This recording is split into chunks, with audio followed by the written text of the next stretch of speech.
And welcome to the 23rd meeting of the Milton Planning Board fiscal year 2023. At this time, I'd like to call the meeting to order. To begin, we can start with introducing ourselves. And we have two new successful members of the Planning Board. Cheryl, who stayed on. If you'd like to introduce yourself, you can start. Cheryl Tagayas, member. And our other new, congratulations, Jim. Jim Davis, member. Great. Maggie? Mag Goldfield, member. Sean? Sean Fahey, member.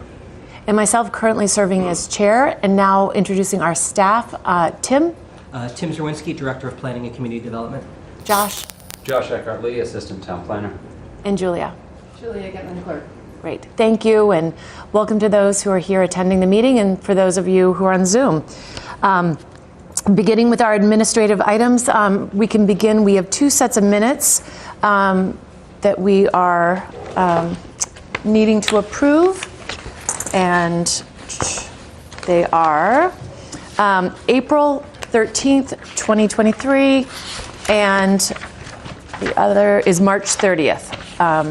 And have the members had a chance who were in attendance? You only amend them if you are here. So for those of you who are here, has Cheryl's edits came out Today. Yeah. So I don't know if everyone has had a chance to review. I did. I'm good with them. For which date? Both March 30th and April 13th. So on April 13th, I just want to say I did not second the motion to adjourn because I had already left. That's why I highlighted that. Okay. So I was like, okay, one of those is not right. Okay. So it was Rich made the motion, and Cheryl, did you? I'm trying to remember who seconded that. Sean made the motion. Sean? Probably. You made the motion, and Rich? Well, I'm not sure. Okay. Yeah. To be amended. So other than that clarification, can I have a motion to approve April 13th and March 30th? As amended? As amended. Second? Sean? I'll second. Okay. Roll call. Jim? Yeah. Yes. Well, I'm sorry. You can't vote. Apologize. I just didn't want to You just leave have you to out. abstain, Maggie? though. Yeah. You can abstain. Yeah. Right. Maggie? Yes. Sean? Yes. Cheryl? Yes. And myself, yes. Thank you. Okay. And now, discussion of our next meeting dates. We have scheduled a meeting for May 11th as our next meeting. We've moved a public hearing to that, the memory care. We've got pre-town meeting meetings. Oh, we have pre-town meeting meetings. Yep, we should mention. We've got them on the public meeting calendar for Monday, Tuesday, Wednesday. Okay. Thursday. Monday, Tuesday, Thursday. 7 o'clock? Monday, 7 Tuesday. o'clock, yeah, at the... High school. It's on the public meeting calendar. 43, room 243, I think. Room 243 at the high school. So, 243 at the high school. Okay. The board can use those, or if we feel we don't need to use them, we can just drop them, but they're available. But they'll be posted. Okay.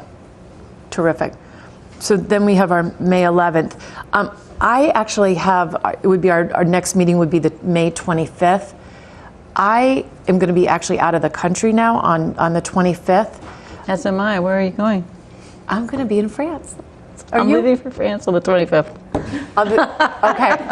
Well, then two of us will not be here. We'll come with you. You and I'll just come. We'll have a meeting in Paris. Any road trip. I know. It's Maybe we should have our meeting in France. yeah. I like that. Maybe that's funny.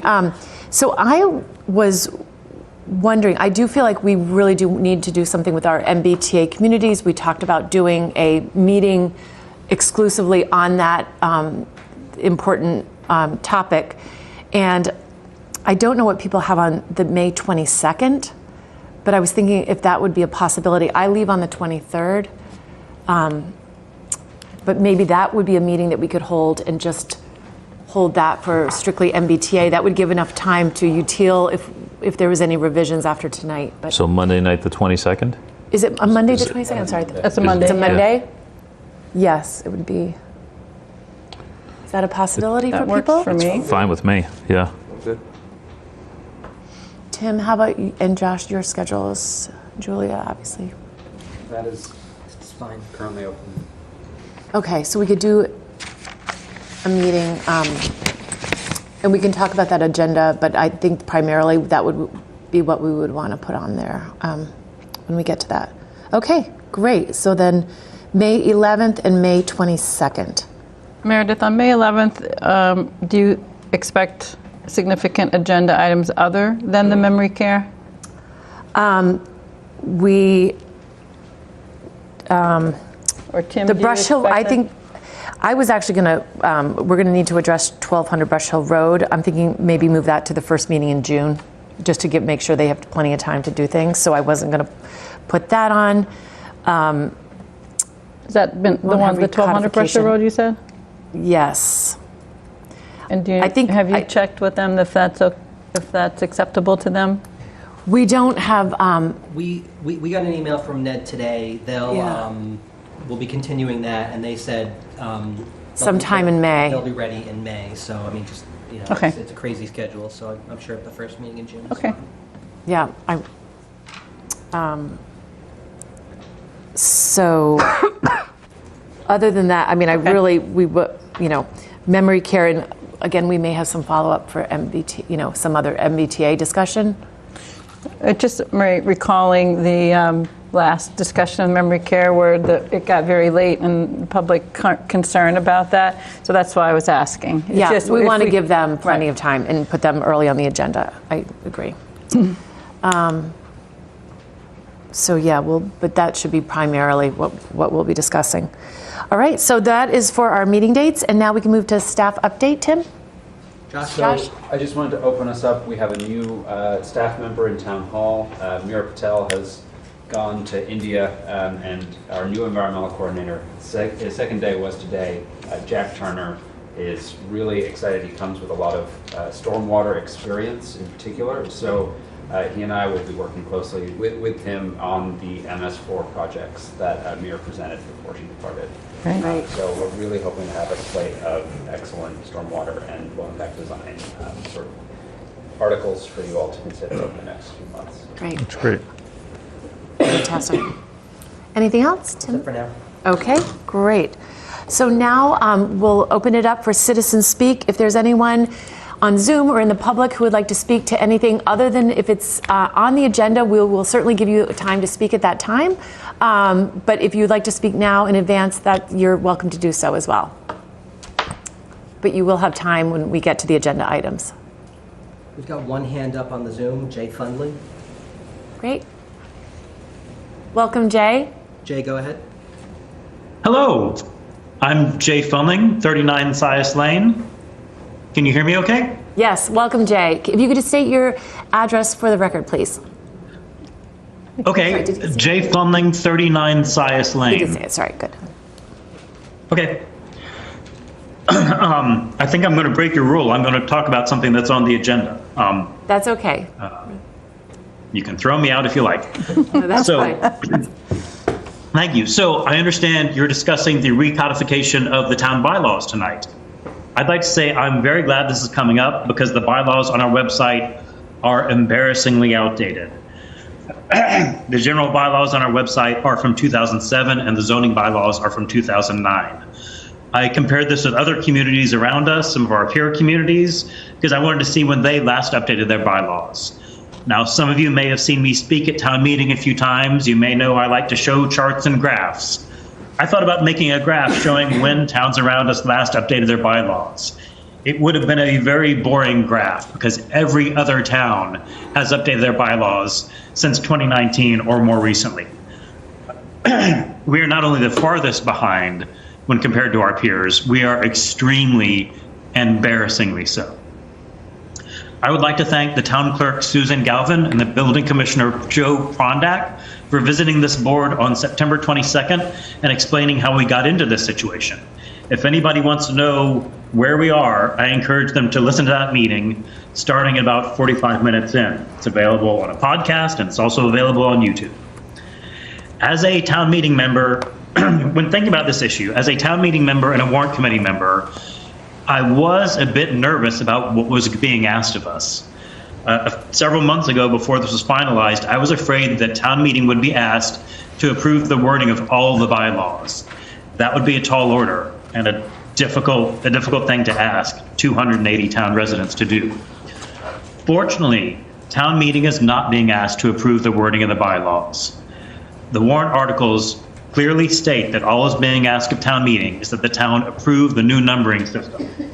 A few more details, but it's all clerical things like the new numbering system. And we are not being asked about any of the wording in the bylaws themselves. That wording was already set when the laws were approved in preceding years. Merely okaying the new numbering system is something that town meeting can feel comfortable doing. And I want to thank this board very much for moving this process to its much needed and well overdue conclusion. Thank you. Thank you, Jay. Any other hands that you're seeing up this time? Okay. Nope. Great. All right, then we can now open our public hearing for 1065 Brush Hill Road subdivision. Meredith, do you want, before we do that, just continue the 1200 Brush Hill Road? I don't know that it matters, does it? Just get it out of the way so that we don't forget later. All right, it's on the agenda, but, all right, if you want to, sorry. No, please, that's fine. We just opened the other hearing, though, Right, so. then we'll do it later. Let's do it in order, okay. Wait, please, welcome. Good evening. Good evening. Evening. Madam Chair, everybody. So my name is Doug Troyer. I'm an attorney for Jesse and Claire Johnson, who purchased 1041 and 1065 Brush Hill Road back in 2020. Here with me tonight is Leslie Schamberger, who's our architect, as well as Jim DeSella, who's our engineer. But at this point, I figured I'd give the presentation. If there's any questions, we can Perfect. bring them on board. Yes, please go ahead. So briefly, I noticed that this board, there was a subdivision, definitive subdivision plan that was approved back in 2018. It looks like this board is a completely different composition. So just you were One present. left, yeah. Excellent. So maybe a little bit of Nice. history of it. But just real briefly, the background of that is in 2018, the prior owner of that property, I believe she was looking to sell the property, and she looked to subdivide the property into. And I sent some slides. I don't know if those are available or not. We can bring those up. Okay. Can you bring that? Yeah. Worst case scenario, it's in our submissions, and in essence, basically, she owned one large tract. Basically, wanted to subdivide it into Lot 1, Lot 2, and a Parcel A. Lot 1 had the main house on it. Parcel 2 had a tennis court and has a carriage house. It's been referred to as a barn, a carriage house. That's been there for some significant period of time. And then Parcel A separates the property, much smaller parcel between that and the Waynes, which are above that. That was ultimately approved by this planning board. Prior to the submission of that application, the neighbors and the prior owner got together and had numerous conversations to the point where they ended up into a neighborhood agreement, which in essence was the blueprint to allow the prior owner to proceed with the planning board to basically make the request, and the decision that was actually issued has 9 conditions in it. And basically that ultimately identified exactly what was approved, what the conditions were for that. The new owners, Jesse and Claire, let me back up for a second. The subdivision plan was also primarily a Lot 2 that has a carriage house and a tennis court on it.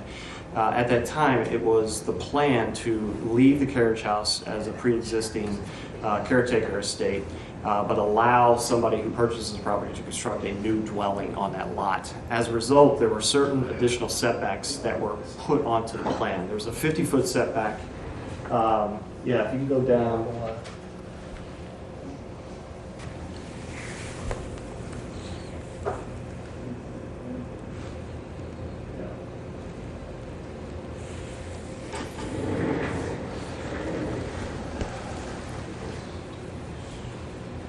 Actually, if you keep going down, I think this is going to be better. Can you go down to Exhibit C? Or actually, go back up. I apologize.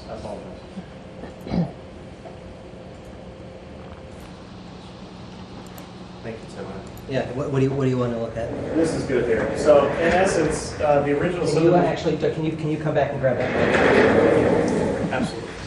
Noisy chairs we have. The original, this is the existing conditions plan, and in essence, there was a 50-foot setback that was from parcel A to this area, and then a 75-foot setback from Upper Road down in this area, which was going to be the building envelope for the new structure. The carriage house that you see in the bottom right-hand corner of Lot 2 was going to remain, and as it currently sits, it's a pre-existing non-conforming structure because it's 3 feet from the Olson's property line at that time. Certain conditions were put into play, and 2020, Jesse and Claire purchased the 1065, which is Lot 1, and then they ultimately purchased Lot 2 as well. They've made a decision to not construct a new additional structure. What they're looking to do is raise and rebuild the carriage house and bring that into compliance with the zoning bylaws with 15-foot setbacks, because right now it is 3 feet. The problem that we have, and we would be able to go straight to a building permit, but the problem that we have is that 50-foot setback off of parcel A, which was at the time in 2018 to make sure that the new dwelling that was going to be proceeded on there would be at least 50 feet from the Wayne property. Also, in 2018, in discussions, I believe the Waynes were looking to potentially purchase parcel A, so that's why there was a 50-foot setback off of parcel A and not necessarily off of their property. So that building envelope pursuant to those discussions was basically established at that time. What the clients, my clients are looking to do now, if you can go down exhibit, it's either B or C.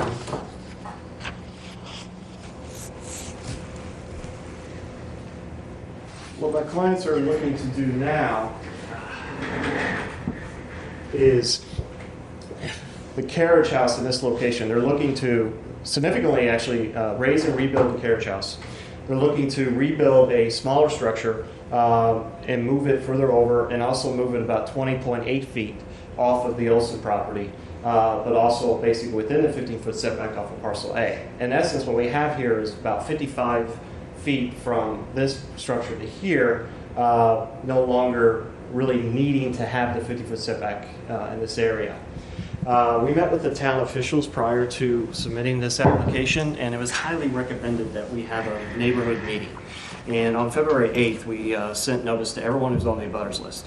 And we were fortunate enough, while we didn't have huge attendance, we definitely had attendance from the Olsons, which are on the lower property. The Waynes were present, and pretty much any other abutter that would be impacted by this. We had discussions with that group, and I think it's fair to say that people were, I think, happy to see that we weren't looking to construct a new second dwelling on there, and that we're looking to raise and rebuild a dilapidated carriage house that's been there for a long time and bring it into compliance.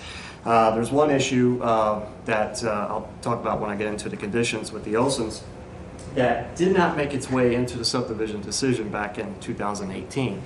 Part of the neighborhood agreement was that there was going to be a 50-foot setback off of their property as well.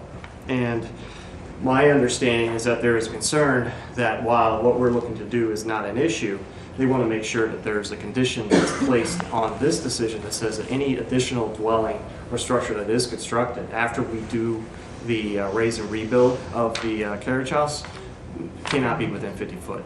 We have no issue with that. We've talked about just doing it as a condition. We haven't put it on the plan as of yet, but it is something that I wanted to talk to this board to see what this board felt would be the most consistent with your bylaws. That in essence is what we're looking to do, and it's condition 7 is the one that basically has that 50-foot setback, and that's the main one that we were looking to amend that would allow us to proceed with the building permit. But since we had an opportunity to modify, I also wanted to bring the board up to speed on the 9 other conditions, because I think we can clarify those, strike the ones that have been resolved, and basically leave the ones that still need to be made and modify the ones that need to be modified. And I've listed them in detail in my memorandum, and I'm not sure if you want me to go through them specifically, but I think the main ones that we're looking to be modified or basically indicate still exist, is that condition number 1 said that the existing dwelling on Lot 1 and any new dwelling on Lot 2 shall be fitted with fire suppression sprinkler systems, as well as the barn shown on Lot 2. We have the owners had basically fitted the main house with fire sprinkler systems, but because of the sale and the use that they're looking to do with the carriage house hasn't been done. But that will be part of the plan when they seek a building permit. So we're looking to modify that condition that any replacement dwelling for the existing structure on 1041 shall be fitted with a fire suppression sprinkler system. The fourth condition discusses that the applicant 50% and the owners of 1033, 1057, 1061, and 1067 shall fund the cost to resurface Lower Road not later than June 15th, 2019.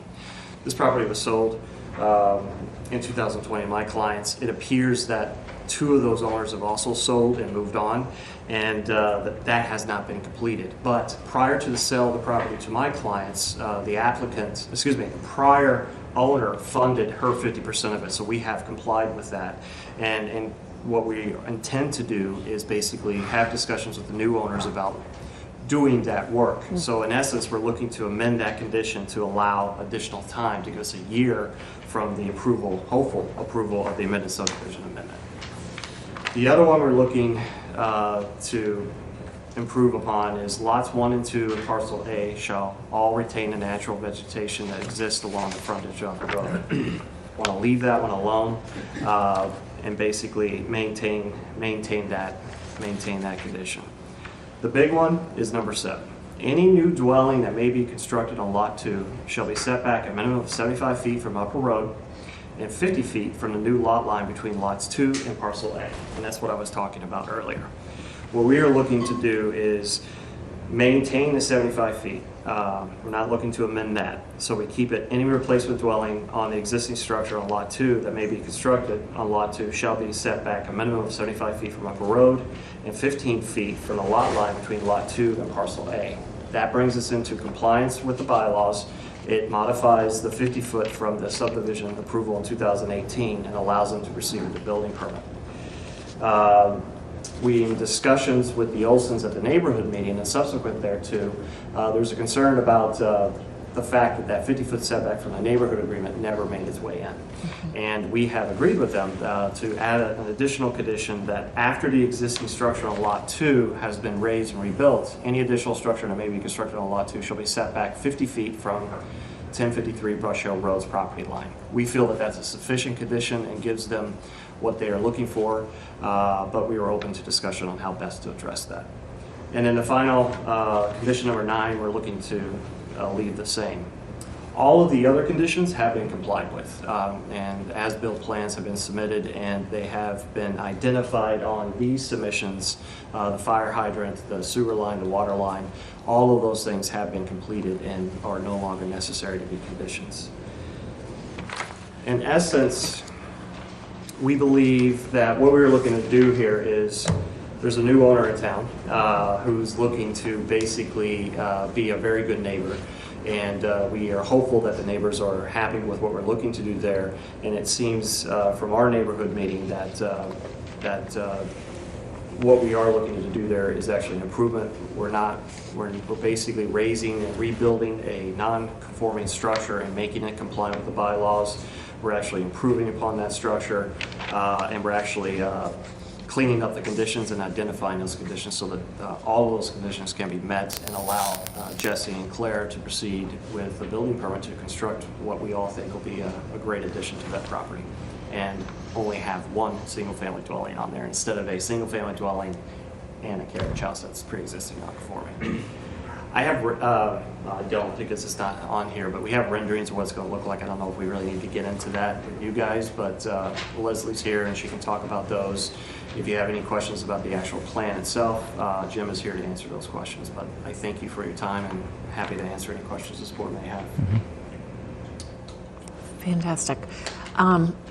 So just to, well, I'll just clarify that the items that you have completed, that you have taken care of, are condition number 2, 5.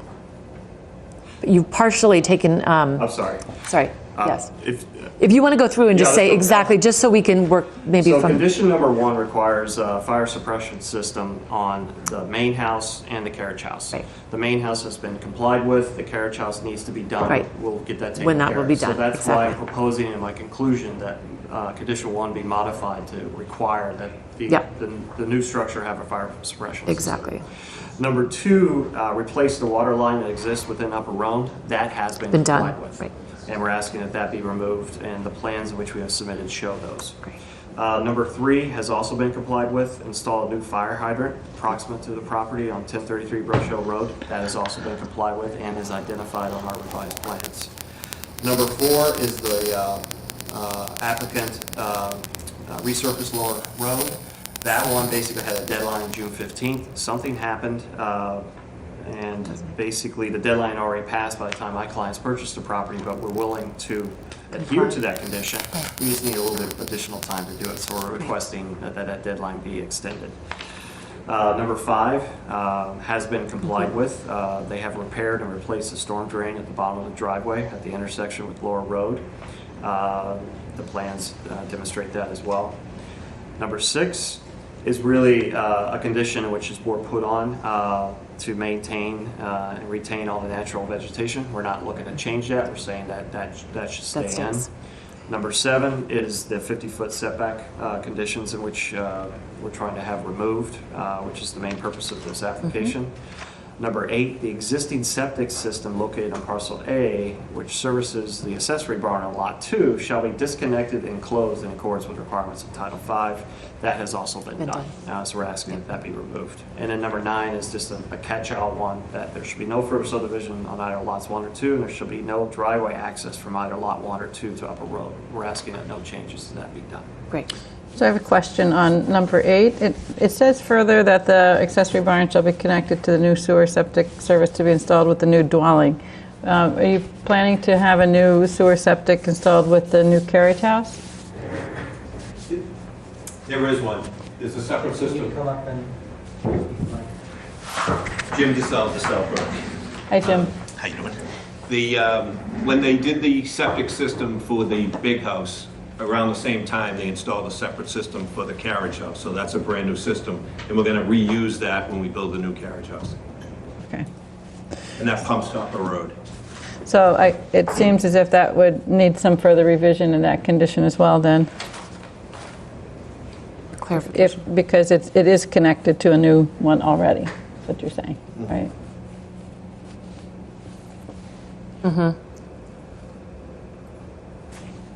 So number 8, which services from...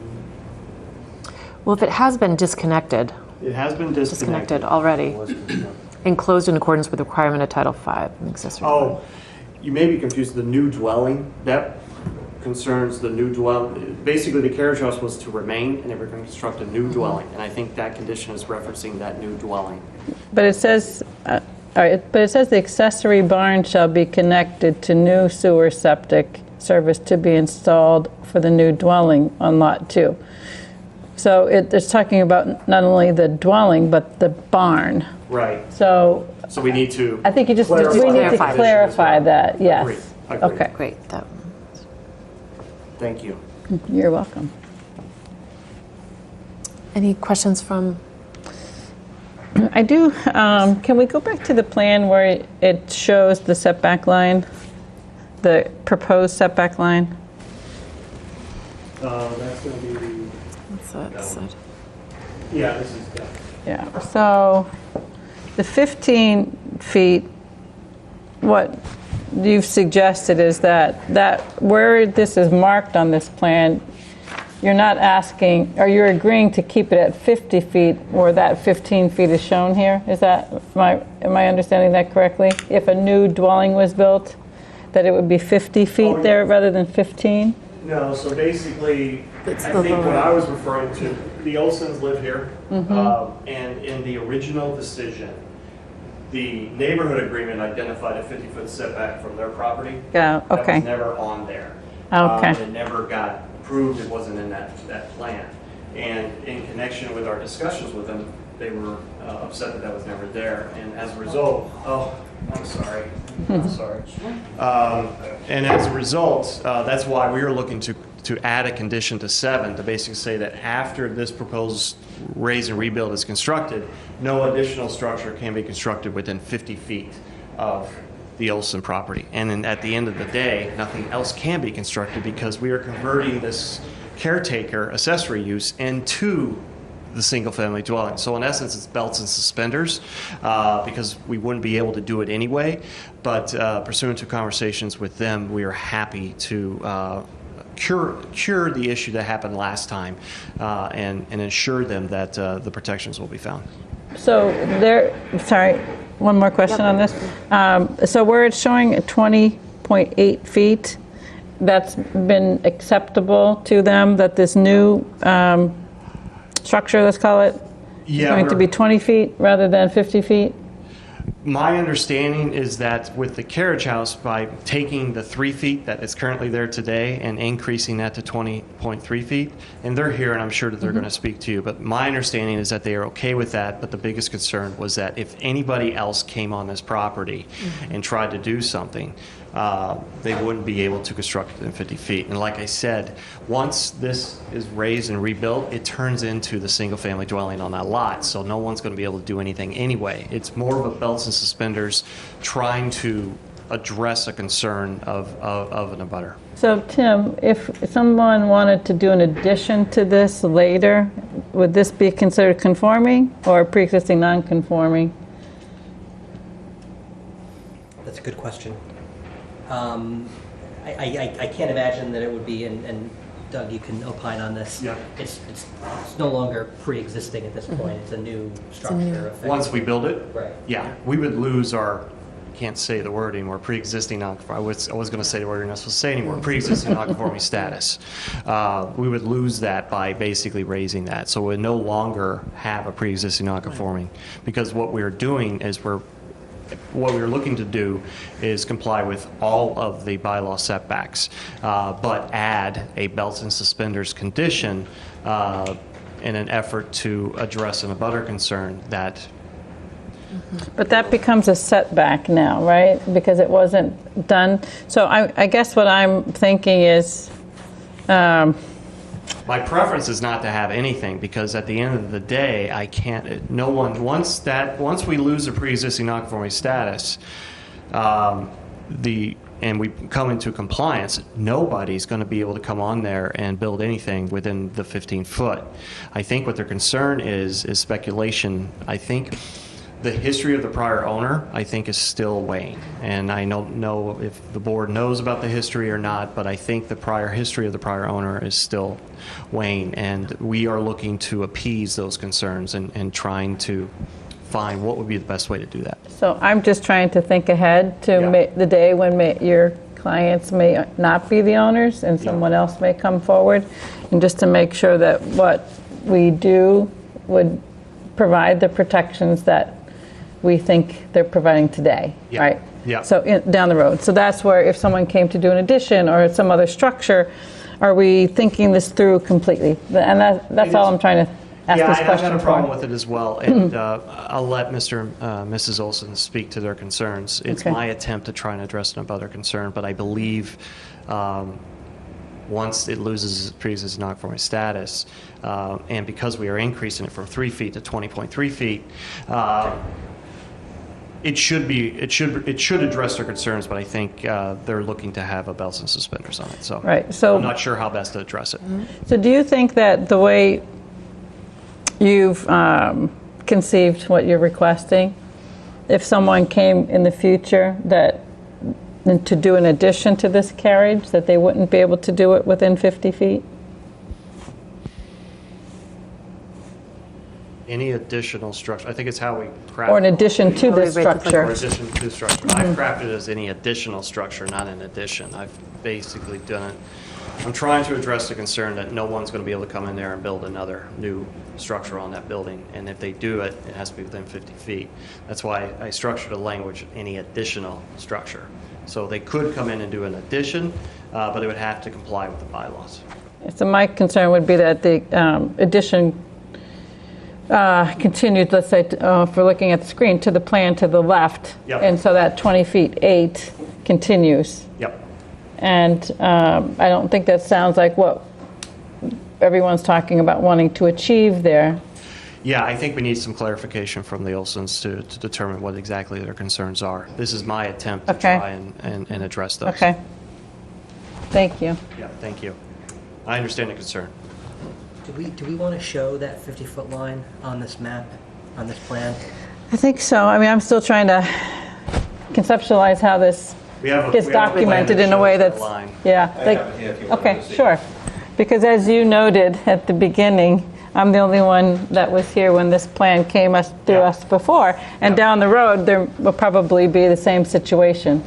Maybe nobody, I'm right? thinking of someone- This is, I believe, what they were talking about, and we put a note on here that Okay, this 15-foot setback that was on the original plan would go to 50 feet.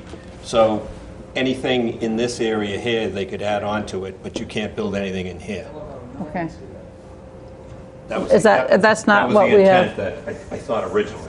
Is that, but that's not on here, what I No, have that on my was- this- screen, right? This just came about Oh, okay. last week.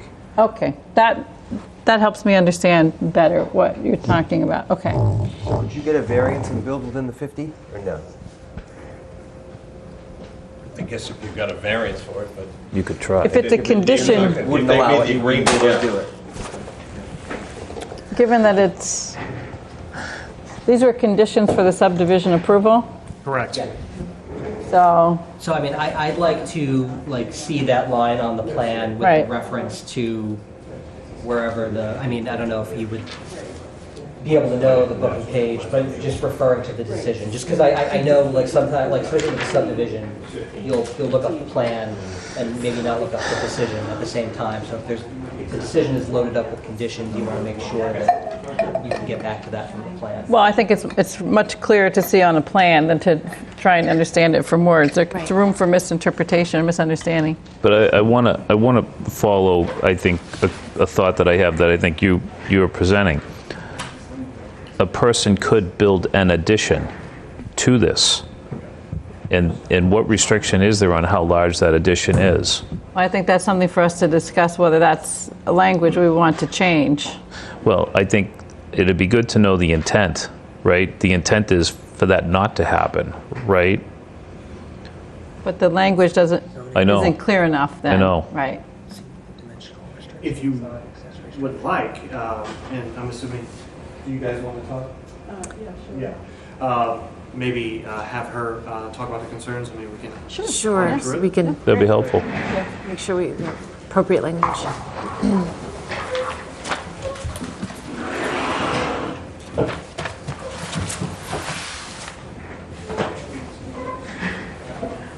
Welcome, and if you can just state your name and just to disclose, I'm the member of the Milton Garden Club with Becky, so that we're full disclosure. So, Yes, so my name is Becky Simons, and my husband and I, Bjorn Olson, own 1053 Russell Road, which abuts this, the Johnson's property. And the reason this kind of whole thing came out is we had, when Juliet Turner owned the property and wanted to subdivide it, actually she originally wanted to subdivide it to three pieces, but it doesn't matter. It ended up being 2 in that lot A. We created a neighborhood agreement, and on the neighborhood agreement was written, handwritten actually, that our property and the Wayne property requested 50-foot setbacks. And when the subdivision plan was created, the Wayne's handwritten 50-foot setback got put into the plan, but ours didn't. So consequently, when we went to the first meeting, Mr. Troyer said to me kind of, Becky, yours doesn't count anymore. And I was like, oh, It was news to me. So anyway, I went and did some research, and I found out that it was an error that happened, human error that happened here, with somebody transcribing the neighborhood agreement onto a subdivision map. So as a citizen, that didn't really make us feel very happy. And I was like, well, gosh, should we have been like over the shoulder of the person, like as they're doing it? And anyway, so, and going back a little bit, our property is very narrow. And we have a barn, and there, the carriage house was built like 3 Right. feet over the property line. And it had been there for a long time. Our property is pretty old. It's actually older. That property, I think, was built in like 1920s. Right. And our property dates back to like 1725. Anyway, so I saw this as, wow, this is an opportunity. They want to take the barn down. We actually went to a hearing and encouraged that. They wanted to take the carriage house down, and I thought, well, finally, it could be kind of put right. And if you have a big structure that's kind of looming on your property, and then I heard that the 50-foot setback that we had put in the neighborhood agreement that was actually filed with that subdivision plan on their at 1065 on the Registry of Deeds. Because it wasn't on that subdivision map, was, didn't have any legs. So, so thinking forward, I was like, well, gosh, here we put all this good thinking into this for a futuristic thing like this, and now it's just null and void. So what can we do to kind of protect the property in the future, really even beyond when we're there? And so we felt that it wasn't unreasonable, to put that 50-foot subdivision back in, and that 50-foot setback, back in. And we felt that, with regards to, Cheryl, I'd be curious to hear your question about if there was an addition put on. I mean, our primary motive was to have the building built farther from us. So we wouldn't really want, and if an addition was put on that was within, on the existing, that's not what we're looking for. I mean, I hate to be selfish about it, but that's kind of it. You want to add anything? No. So, any questions? So was it only recently with this that you learned that the 50 feet wasn't? It was through this process. We had no idea. Okay. No idea. And then I went back to Jeff Patterson, and then, I kind of found out, I did some sleuthing, and I found out that, it was, and it also gave me pause, because I thought, well, I felt like it was gray. I mean, no offense to you, Mr. Troyer, but I felt like it was a little gray, and the more I kind of talked around with people, they were like, Becky, if it's recorded, it's, even though it was not submitted, even though it was not on the subdivision plan, but it's in the agreement, it has some legs. So we kind of thought, well, do we want to hire a lawyer? We had worked with Bob Galvin. He's the one that actually drove and created the whole thing for us as a neighborhood group, this neighborhood agreement. And Jordan and I decided, no, we're not going to do that. We like what they've put forward, but we, we're happy with what's going to happen, but we want to have it put back in. What was agreed to. So then the question I have in terms of the plan itself, there's no dimensions for the structure, and that's not very protective in my view, because we don't actually now know how big that structure is, or how long. When a building permit gets applied for, would that change? We have a building permit plan. Obviously, it would only be a demonstrative report. It's what he has showed you today. And it's very similar to what I had shown you earlier with the proposed building, which is basically we're reducing the square footage of the building, and we're relocating it to a different location. It's actually Exhibit B of my submission. I did see that. It's a smaller size, but we... You know what? I think I have extra. It's sort of shifting it. Yeah, yep, it's a more narrow Yeah, building. graphically, I understand that, but in terms of when we think about our building official enforcing a decision, and he gets a set of plans that don't, and then they might be 20 feet, it might be 25 feet, it might be 30 feet, it might be 50 feet, you know, we don't know without it being some dimensions on this drawing. Yeah, you know, Cheryl, to your point here, and I want to examine the language here a little bit, because I think the language might not be aligned with necessarily the intent, and it might be a little loose. So when you get to the conclusion, and number 4 in the conclusion reads, any replacement dwelling of the existing structure on Lot 2 that may be constructed on Lot 2 shall be set back a minimum of 75 feet from the upper road lot line and 15 feet from lot line between 2 and parcel A. There's a lot of latitude there. You could fall within that. That structure could be substantially larger than the one that is said to be replaced, right? Mm-hmm.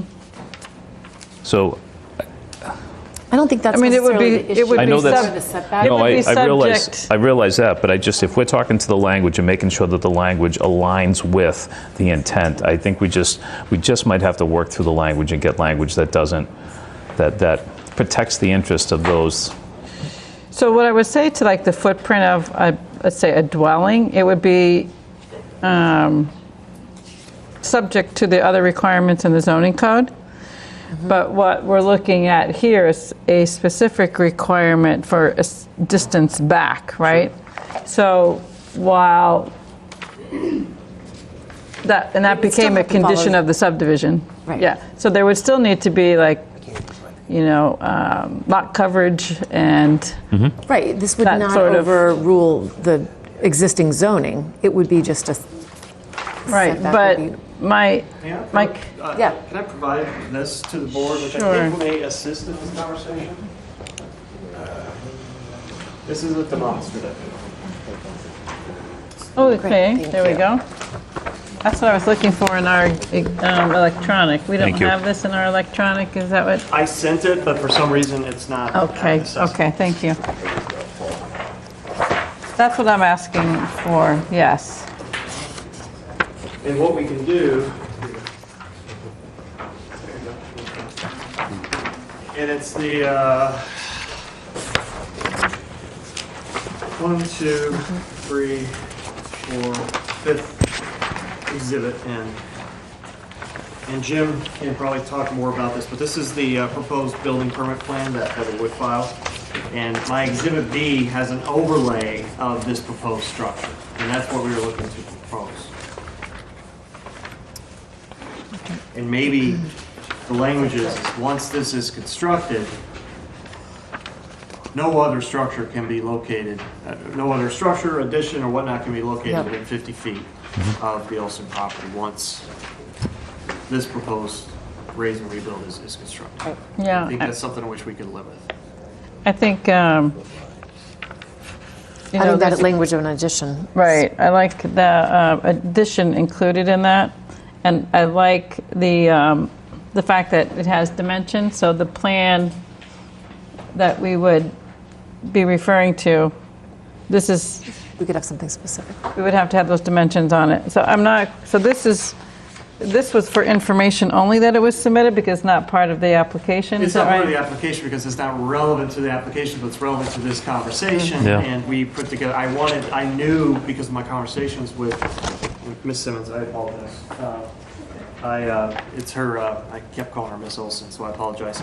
Our conversations and my client's conversations with her, I knew this issue has come up, so we wanted to have a demonstrative to show the board if there were questions and exactly what we're looking at. Right, so I guess what I would say is that I would like to have the information that's on this plan, which is sheet 2 of 5, the layout plan, included in the plan in our application. So Attached. it would need an amended plan. So do an overlay?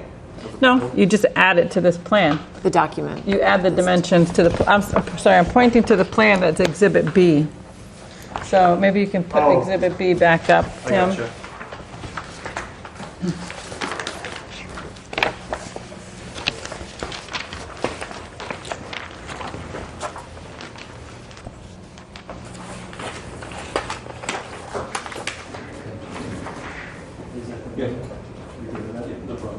don't think we have an issue with that. Okay.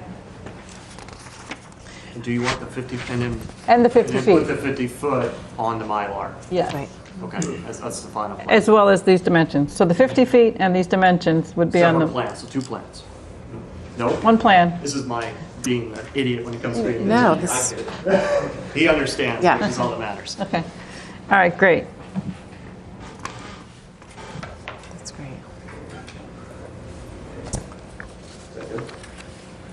Yeah,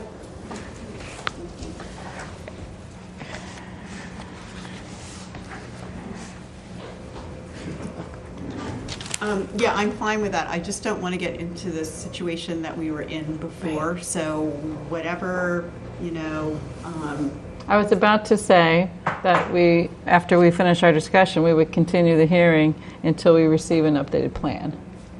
So that would be clear, that you'd have an opportunity, we would have an opportunity, and you would have an opportunity to see the plan. So we With can be this as information specific on as it. possible, so it won't happen again. I see. So this is, because I think we all agree that this is actually a really good outcome for this property. And, I know the neighbors couldn't be happier to have your client as neighbors and really trying to work with That's our intent. the neighborhood and doing some really good things to keep the property intact. So trying to make sure that we get on the Yeah, and improve on plan it. what is being talked about, which Okay. didn't happen before. Right. And sorry, I don't remember that being not happening before. So since I was on the board, I don't remember that not being taken care of before. So I apologize for that. But I'm trying to make sure we get it We get right it clarified this time. Yeah. Because you want to see the measurements anyway, so. Right. Yeah. And then when the building official goes to enforce the permit, it's very clear. It is clear, so we don't have the same similar issue, because there's no, we could litigate all day about this issue. Right. And that's the last thing anybody really wants to do, and that's the reason why we are Great. here tonight, trying to do what should have been done, as well as allow my clients to do what they were looking to do on the property, which I think is in everyone's best interest. So- If we could, so basically what I'm hearing is amend the plan consistent with what you were requesting, submit that. Can we get on the next hearing to basically present that? Is that something we can turn around quickly? We would need to have- look at the revisions to the conditions, the changes in the conditions that you wanted, because we talked about a couple of things tonight as well, right? That's what I was going to ask. Ooh, yeah, obviously, absolutely. If you could circulate a draft decision, Yep. that would be more efficient, I think, for us to have time to review it prior to that meeting. And then any comments that we might have, we could get to Tim to give to you. So if there is anything minor that we would want to see in that draft decision, Okay. along with what we've asked, that would be most helpful. That's fine. Do you want me to do the whole decision, or are you just looking for me to basically give you the conditions? And just, I'll do my best with it, you guys can amend it from there. Perfect. Sounds Great. good. Yeah. Before we get to the end, what language are you changing in the conditions that you wrote? I just want to make sure that we leave here with So, good understanding That was of. what we want. Yeah. conditions 1, 4, 6, 7, and 9. So, Condition, I'm sorry to interrupt, but I'm looking at the conclusion. Do you want to, where are we, which part page, of your yeah. letter? well, the conclusion, I was actually looking at the conclusion as well, but Okay. we go back It would be to specifically. I'll stay in the conclusion, that's fine, I'm on that now. the conclusion is basically condition number 1. I am basically amending that condition to replacement of the dwelling. Any replacement dwelling for the existing structure on 1041 Brush Hill Road shall be fitted with a fire suppression sprinkler system. That is basically amending condition number 1, because the main house has already been fitted, and the only thing that's remaining to be done is when they construct, raise and rebuild, that a fire suppression sprinkler system is added to the new building. Okay, can we stop there for a moment? Sure. Can we get confirmation from the building department that that in fact is in place? It's already been verified by the town Milton Building Commissioner, and Okay. I'm hopeful that he may be able to issue Okay. whatever you guys are looking for. That would be helpful, for the record. I guess we should talk about extending on number 4, the date to which you would want that extended. I was looking for 1 year from the approval of the subdivision amendment. Okay, That seems reasonable to me. yeah. And then the other one we're looking to do is condition number 4. Oh yeah, we just talked about that one. Condition number 6, we're maintaining. We're not making any changes to that, but that needs to remain. And then condition number 7 is the one we've been talking about the majority of the night. And then condition number 9 basically is not being changed, but it should remain as a condition within the amended decision. And I think we were going to clarify number 8, just in that septic, that has, right. that the original home, Right. that there has been a new septic installed at both the main house and will be, and it has been installed at the guest house that will be utilized Yep. for the new.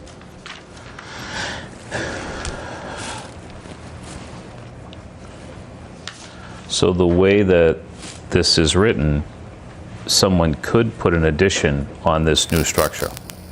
No, because I need to revise Okay. 7. Okay. The way 7 is written, Yeah. the amendment 7 is not the way it's going to be in my draft. Great. Based on discussions tonight, I need to rework that. I understood. that I'm information. good with that. Yep. Great, thank you. Is there anything, I'm sorry. Anyone else? you're- Yes. you- That's okay. I was going to ask. Matt Kamek, 1057 Brush Hill Road, Yes, butter around the other side. welcome. But the barn, the carriage house is sort of right up on a hill above our property, and I'm just wondering on the language about an addition, preventing an addition in the future.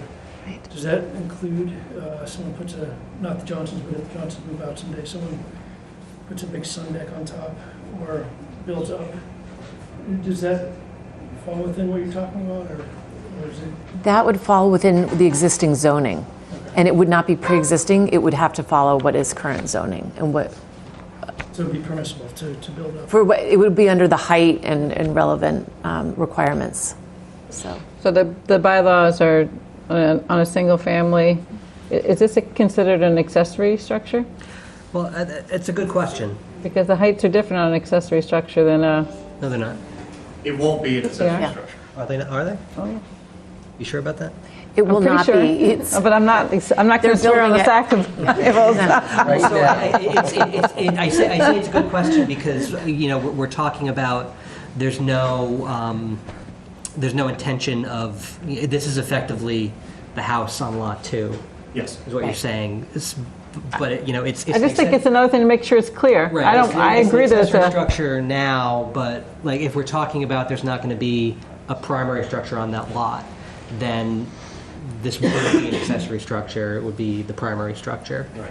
And just to really focus in, the whole reason for the 50-foot setback off of parcel A and the 50-foot setback off of Olson's property was because a new dwelling was going to be constructed and the carriage house was going to remain. We are reducing the size of the carriage house. We're not building another structure, and we're moving it from 3 feet to 23 feet. So and once we do that, that becomes the single-family structure.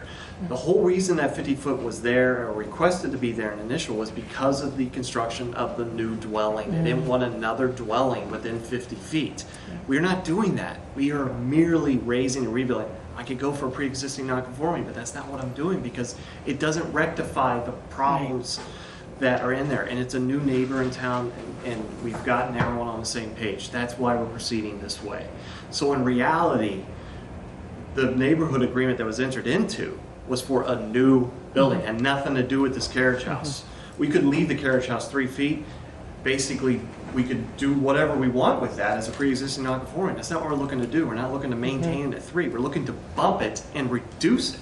you couldn't make it a second dwelling unit if you built another one. So no, but what I mean is you say you could do anything with it? Oh, I apologize. I'm being, They could have had, but yeah. Yeah, I mean, you wouldn't be able to, if you built another dwelling, someone built another dwelling, you wouldn't be able to put another dwelling in the carriage house. No, Right. no. I would have I just want to be keep clear it- about that. If I was going to use the carriage house, it would have to be, I would turn it into a single-family dwelling. Right. Lose the pre-existing non-conforming caretaker estate, but it would turn into the, but I would be able to utilize the existing footprint of it and basically construct in the same area if I chose. So I'm just, again, trying to think ahead. I Yeah. understand what you're trying to do. I'm just trying to think ahead what somebody else might try and think of and try and do down the road. Yeah, and I think what we've talked about is once this is constructed, no structure can be placed within 50 feet of the Olson's property line. So maybe it's the nomenclature needs to be, rather than it's a carriage house, it's a single-family residence. Yeah. Because then it's clear. I think that's what they put in the materials. It is a single-family residence structure. Yeah, please. Hi. Hi. I'm Leslie Schneeberger, architect for the project. The additional exhibit that Doug gave to you is for our building permit application, and the entire house is designed and in permitting right now. Okay. It's a single-family dwelling. It is the only single-family dwelling that can ever go on this piece of property because Milton bylaws, as you need to amend but have, only allowed one on the property, and we do recognize that this is becoming the single-family Right. residence on the Okay. property. And the setback, the 50-foot setback will not allow any building to be built over that 50-foot setback, even if it were an addition to the new carriage house building that's being put on there. Yeah, so my point is that that dimension, if I'm reading it correctly, is 158 feet, right? Isn't it 158 feet, this dimension? I'm sorry. From there to there is 158 feet. Yes. And, From the and, upper and you're saying, yeah, from upper, so, Yes. and the limit of the setback that you're referring to is 50 feet, right? Correct. So if I could finish, so you have 100 feet you could go with an addition and still be in compliance with the 50-foot. Correct. Okay, so that's my concern, that down the road, someone doesn't take what we create here today and have an opportunity to put an addition onto what you're building here that would essentially be inconsistent with what the neighbors agreed to originally. No, No? what they're agreeing is the There's still- setback off their property. That's not. These are the, It's 50 not what they feet. agreed to initially, Yeah. so it's. so it's this. So I understand, Here from this property. but they agreed that if a dwelling was built on this property, it wouldn't be within 50 feet, right? But not of this. I understand that. I understand. But from 50, so somebody could build an addition going in that direction. I'm sorry, I think there's a miscommunication. It is okay for an addition to happen beyond the 50 Right, feet. that's okay. The It's neighbors just for do not. nothing to be Yeah. built in front of that. And it has to comply with the zoning bylaws. Whatever we would Correct. want to do with that, we have to be in compliance. The only concern is that nothing goes within the 50 So feet lot- after so we they're- raise and rebuild the carriage house. Could you join me for a minute and just look at this plan with me? Yeah, please, if you don't mind. Yeah, this was never part of their agreement. So the 50-foot dimension that was originally agreed to is from where? From here to wherever 50 feet lands? Yes, right about there. Oh, that's 50 feet there. 55, one of those is 50. Okay, okay. Okay, I couldn't find the 50-foot dimension. I think I'm okay then. Okay. All right, thank you. yeah, we don't have it in the plans that we have, Sean. So Yeah. So we'll need that. That's part of what they're going to have to come back with. It sounds like we need to make these amendments. I do the draft decision. We have a further hearing, and hopeful at that point we'll have clarification and be able to finalize. Yeah. That sounds right. And can you circulate it to the neighbors? We have. As well as, no, when you do the revision, so they can review it at that Yeah, time? we actually submitted emails to everyone of our filing as well. So we've done a neighborhood meeting and we've got the email list and we've tried to keep everyone as informed as we possibly can. And as a result of that, I think the reason why there isn't such a large group of neighbors here is because we have had conversations with them about this and have kept them in the loop. So we will definitely do that. Okay. And these lots can still be split in the future? Lot one? No, because one of the conditions is that no further subdivision can be made. There should be no further subdivision on either lot 1 or 2, and there should be no driveway access from either lot 1 or 2 to Upper Road. That's condition number 9 that we're not changing. Okay, so And you didn't mention it, but I will say the Historical Commission, it was in the notes for everyone. It did come before the Historical Commission, and we had no issue with the demolition of the existing building. Did not. Did you want to see if there's anybody watching? Is there anyone on Zoom? Yeah, is anyone on Zoom that you see that, any hands raised? Okay. So I think we should, we can continue this to, do we think we want to continue it to the May 11th? Do you have, that would, I'd like for us to get back to having materials a week before our meeting. So do you think that you could have materials to us a week, within 1 week, which would allow us to put it on the agenda for then? Yep. So that would be So that would be. the 4th, May 4th, actually. That's sort of. So next Thursday. Yep, I can get drafts to you, and then we can tweak the draft at the meeting from there. Okay. We definitely can get revised plans to you, and. That's great. That way we can, if we have comments, we can send them to Tim, in advance or just anything that Yeah, because it we sounds like the catch. 22nd is going to be MBTA. Yeah, So I'd like to yeah. go to May 11th because we are anxious to Right. get moving, obviously, but we want to make sure we dot our i's and cross our t's, so appreciate it. Exactly. Yeah, and that would sort of mean making sure the neighbors had it before we got it. So I don't know if that is. You're not going to get it before you get it. Yeah. You'll get it at the same time we get it. Okay. We get it. I mean, it's particularly May 4th. Yeah. It will be submitted to them when we submit it to the town. Okay. That's great. That should be enough time, I think, too. Yeah. Okay. So then I would make a motion to continue the public hearing for 1065 Brush Hill Road subdivision to May 11th. Do we have a time for the memory care already at 7:05? So 7:05, all right, so at 7:10. Or should we say 7 o'clock so we could, I think this will be Quicker? quicker. Okay. I think the At 7 o'clock then. memory care will be a lengthy discussion. So May 11th at 7 o'clock. Yes. I'll Is there a second. second? All right. All in favor? Cheryl? Yes? Sean? Yes. Maggie? Yes. Jim? And myself, yes. Quick Thank you. question. Thank you very much. Yeah, Quick thank you. question. Will this be available, video be available, like tomorrow, probably? Okay, great. That will help Yeah. me with drafting my decision. Good. Thank you very much. Thank you very much. Have It's a good evening. Great. Thank great- you. Yeah. Okay, great. All right. So moving on, so that's continued. We now can, now that we have moved that subdivision, the public hearing, we now can open the, actually, we can, I don't know if it matters, open the discussion for the recodification, the zoning article for town meeting. We'll go with that next since we do have people who probably want to speak to that.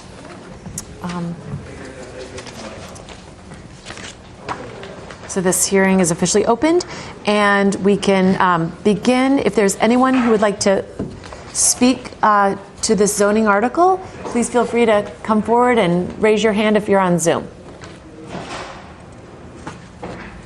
Welcome. Hi. Hi, good to see you. Hello. Clean. Do you want me to speak first? Yes, Or- welcome. Yes, please. Okay, my name is Kathleen O'Donnell. I'm a member of the Zoning Board of Appeals. I'm a former member of the Planning Board. Before that, I was a member of the Board of Appeals. And so I'm here tonight to ask, oh, sorry, 12 Belcher Circle, Precinct 7. I am also a town meeting member for Precinct 7. I'm asking you folks to consider supporting the article that would approve the recodification of the zoning bylaw. I was on the Zoom call last time and I also have spoken to the bylaw committee chair, Peter Mullen, in the intervening time about the objections that have been raised by Mr. Whiteside. And I have to quite honestly say that the objections that have been raised to this unbelievably radical idea that we would have our zoning code on the computer in a way that you could read it and use it is kind of getting to the point of like how many angels could dance on the head of a pin in the medieval monks discussion. The objections, in my opinion, are not substantive. They, the alleged procedural defects would be addressed by town council and by the Attorney General's office if there were any. And so that's certainly a question that could come up before town council at town meeting could be asked that question as to whether there were any problems. I don't think that those procedural defects are something that should stop you from issuing an approval of this article. The second bunch of objections made were really kind of addressing not the substance of the zoning code, but kind of like the layout and the fact that, you know, there was some thought about why is it called article, why are we capitalizing town? I mean, all these kinds of things that are not substantive either. They're just really sort of stylistic. And I would point out that, you know, the town spent money hiring a third-party general code, which does this job in almost 40 states and has done them in 135 cities and towns in Massachusetts.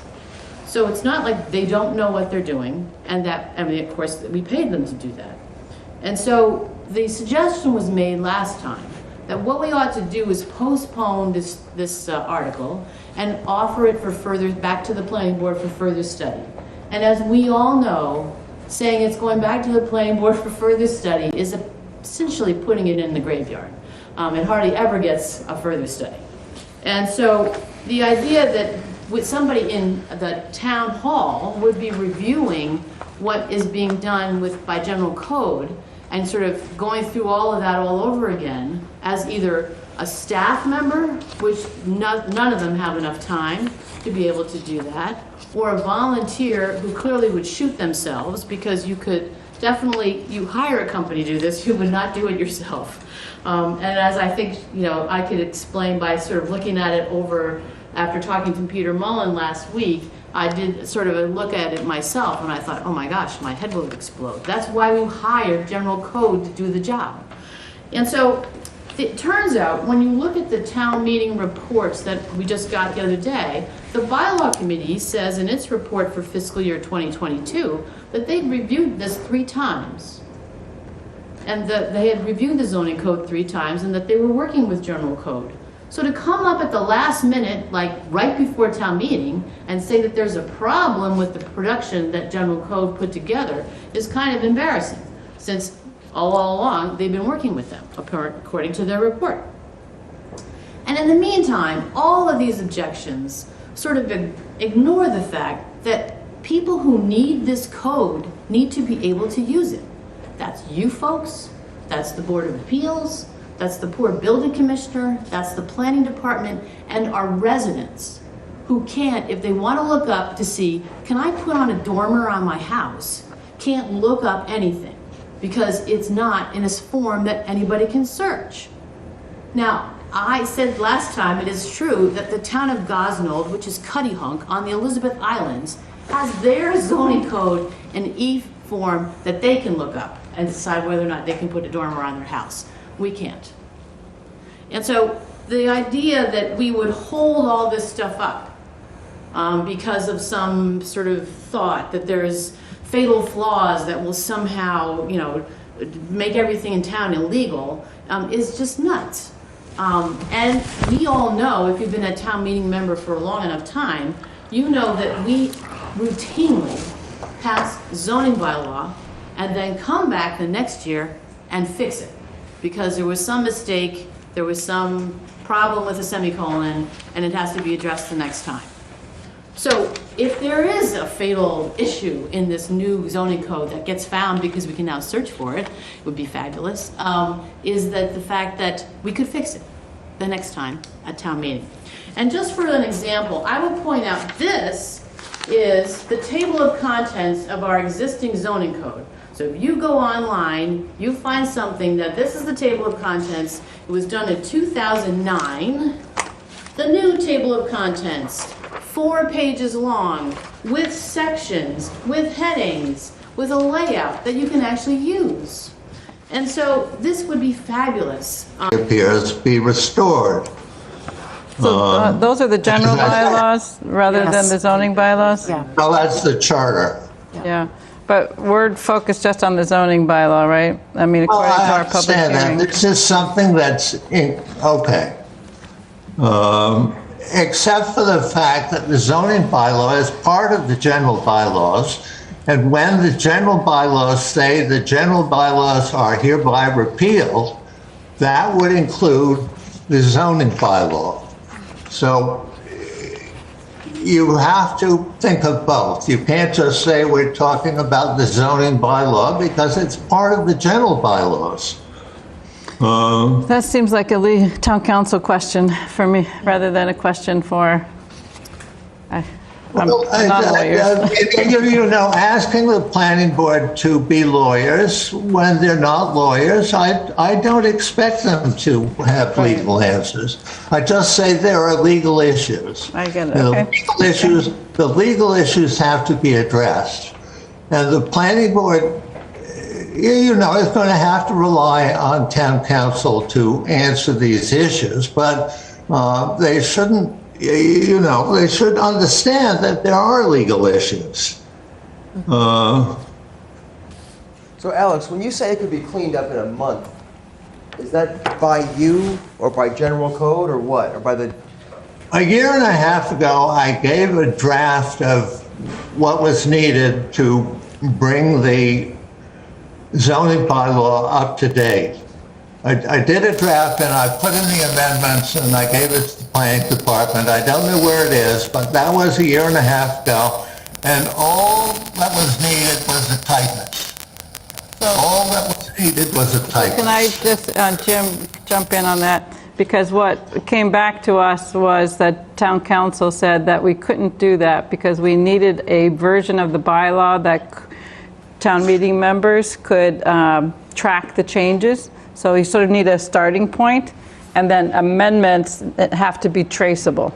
So our town clerk and our building commissioner came to the planning board in September and said that the approach that they wanted to take was just to take what we have, so take this 2009 and incorporate all the changes in these 46 articles and 298 pages, which say in some cases it's adding a new section, but in other cases it says strike these words, replace these words, etc., and make that the new document. Is that on Before top you, of that? yeah, before you go on, can I, Sorry, Alex, one second, Alex.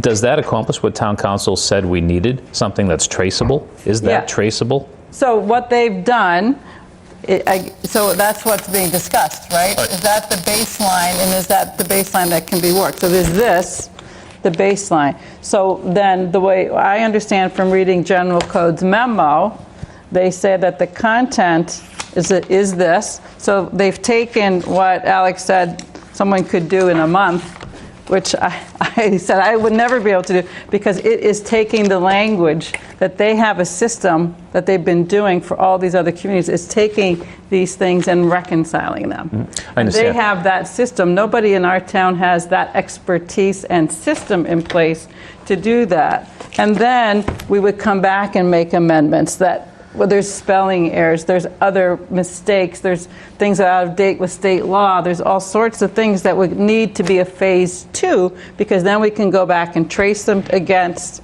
what they're putting here. This is Alex's, the issue is what he's saying is that we are repealing. No, I'm sorry. That's not what this says in the article. We are not repealing. This is what No, we are not repealing. It is a... It does say... It doesn't say It repealing. doesn't say repeal in the article. I was We just are- rereading it. Yeah, I've got it right here. We're not repealing any... Well, what I think also then, all right, not to harp on that, but that what Alex is saying is that what we are telling, what the article does say is that we are doing a renumbering, we're doing... Recapturing, so the And article recaptioning. the article So it does has- more than that. No, it's that the article says, to see if the town will vote to renumber and recaption the zoning bylaws of the town by assigning chapter number 275, so it now gets a number, 275, of the zoning bylaws, numbering each section of the bylaw accordingly, inserting... According to what, Kathleen? I'm reading this, I'm just reading the article, Alex. So let me finish reading the article. It says, numbering each section of the bylaw accordingly, inserting article and section titles where necessary, and updating internal references to reflect the new numbering system. It's not repealing. It's just We're moving from the tablets that came down from the Mount Right, Sinai. we don't need to. Yeah. To something that we can actually. Those references are great, but now also that's, you read 13, Article 12. I'm not concerned about Article 12. No, but I just want to mention that Article 12 applies to the general bylaws. So basically the same thing, to both the zoning bylaws and the general bylaws. That's how these two articles are written. Alex's concern is with both, not with just one. And my question is, if town council said what Alex had provided a year and a half ago, we couldn't work with because we needed something traceable, what we're talking about asking town meeting to approve is not going to be traceable. It's still not going to meet the standard that town council had said we had to have. So this, I guess, in order, yeah. let me just finish. In order to accomplish what town council said we have to do, we're not getting that with these two articles. We are then going to have to go to another step to get to what town council says we have to have, which is traceable. Is that right? I That's the think way it we have sounds to to me. ask town council if they put this at the 4th. Usually when the articles, like if we submit an article for consideration for the warrant, town council reviews the article. So I'm assuming town council weighed in. So Tim, I don't know if you know that. Language of this, I mean, on the language of the article? Yeah. The town council will say at town meeting that this, I mean, as it relates to like the notice requirement. Right. And the description, that it's fine. So Tim, can I ask though, but a year and a half ago, if what he said, we needed a traceable... So we're getting hung up on town council and what town council may or may not have said. The fundamental issue is that, and I'll refer to Cheryl's pile of things, is that, so Alex and the bylaw review committee have been working on this for quite some time. A really big collection of edits over the course of several years on a manuscript that General Code produced. Julia can speak to this, having kind of word processed those in over the course of Yes, Alex is still here. of a couple years. The manuscript that General Code produced and that Alex edited, there is no corresponding control document to compare those two. So what you're comparing that manuscript to with all those edits is 2009 plus all of the true copies of all of the amendments since then. And I think it's town council did opine on this, but it's more of a practical issue for town meeting than it is, it's a legal issue as well. But to ask town meeting to take the hundreds to thousands of edits that the bylaw review committee produced on the general code manuscript and cross-reference them to what? The sort of the pile of papers. And so what the procedure that was suggested by the town clerk and the building commissioner that we are dealing with now is to have general code go back, redo the manuscript, and articulate what their process is in terms of how they produce a verbatim copy of the zoning bylaw from the source material, articulate exactly what changes are made in terms of the numbering, in terms of capitalization of the word town, in terms of making numerals versus words consistent. They've given you a very brief taxonomy of the types of changes that have been made. Everything else is verbatim. So that becomes the control document that's all in one place. It includes the 2009 bylaw plus all the amendments in one place that we can now do the types of edits that Alex has done already in terms of going in, cleaning up grammar, cleaning up other inconsistencies. Cheryl mentioned, making there are certain provisions of the bylaw that are no longer consistent with state law, so that you have an apples-to-apples comparison of substantive changes to a control that includes all of the bylaws in one place, in one consistent format. And really, that's the fundamental thing that this article is attempting to accomplish. So I just want. I feel like Sure, we didn't go let ahead. Alex finish. Go ahead. So, Yep. Alex, I would like for you to finish. I feel like we started speaking and you weren't quite through yet. So, I apologize for that. I'd barely begun, but I've sent you 4 pages, to say that what the bylaw review committee produced had 7,000 changes, which is what a computer program that Tim used said. It's just preposterous. There may have been a couple of hundred changes. Most was addition of titles. It was rearranging. There was nothing substantive that went on, and there were not thousands of changes. That's just ridiculous. But in any event, that when we went to town council said, well, compare this with what exists. List what the changes are. And the same is true here. There's nothing to compare this new document with that has the current numbering in it. So we don't know what the current bylaw says, because we have no up-to-date copy, and because General Code, when they went and changed all the numbers and juggled the way they're arranged, and added titles and did all kinds of stuff, and made some mistakes, which I think they concede. There's nothing to compare it with, because the current bylaw, as Cheryl has aptly pointed out, is if you won't use the planning board version, which goes through 2017, and you try and use the 2009 version, good luck. We did the 2017 version because at that time Stu wouldn't accept the 2009 version. And the planning board just wanted there to be something that people could refer to, and the same exists now. We need something that people can refer to. And there's no reason we have to rush in and adopt this thing with all the mistakes and all the areas of attention that it needs, just so it can be electronically searchable, because we don't know how that would be affected, because we haven't been told what the deal with General Code will be, and whether or not the town meeting has to approve that deal if we give them the responsibility for our bylaws. So I'll leave it there. So I just would like to say I did spend a few hours, believe it or not, with these versions and looking at them and seeing, just spot checking things. It says that was section so-and-so in this bylaw, and I went to look at it in this one. So this one, you mean the new control document? Yeah, the new control document.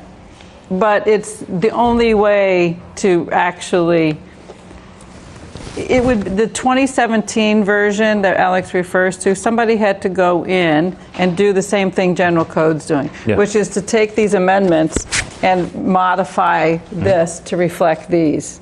And they're doing it in a system that was explained to us last time with people who do this. This is their job. This is a company. That's all they do.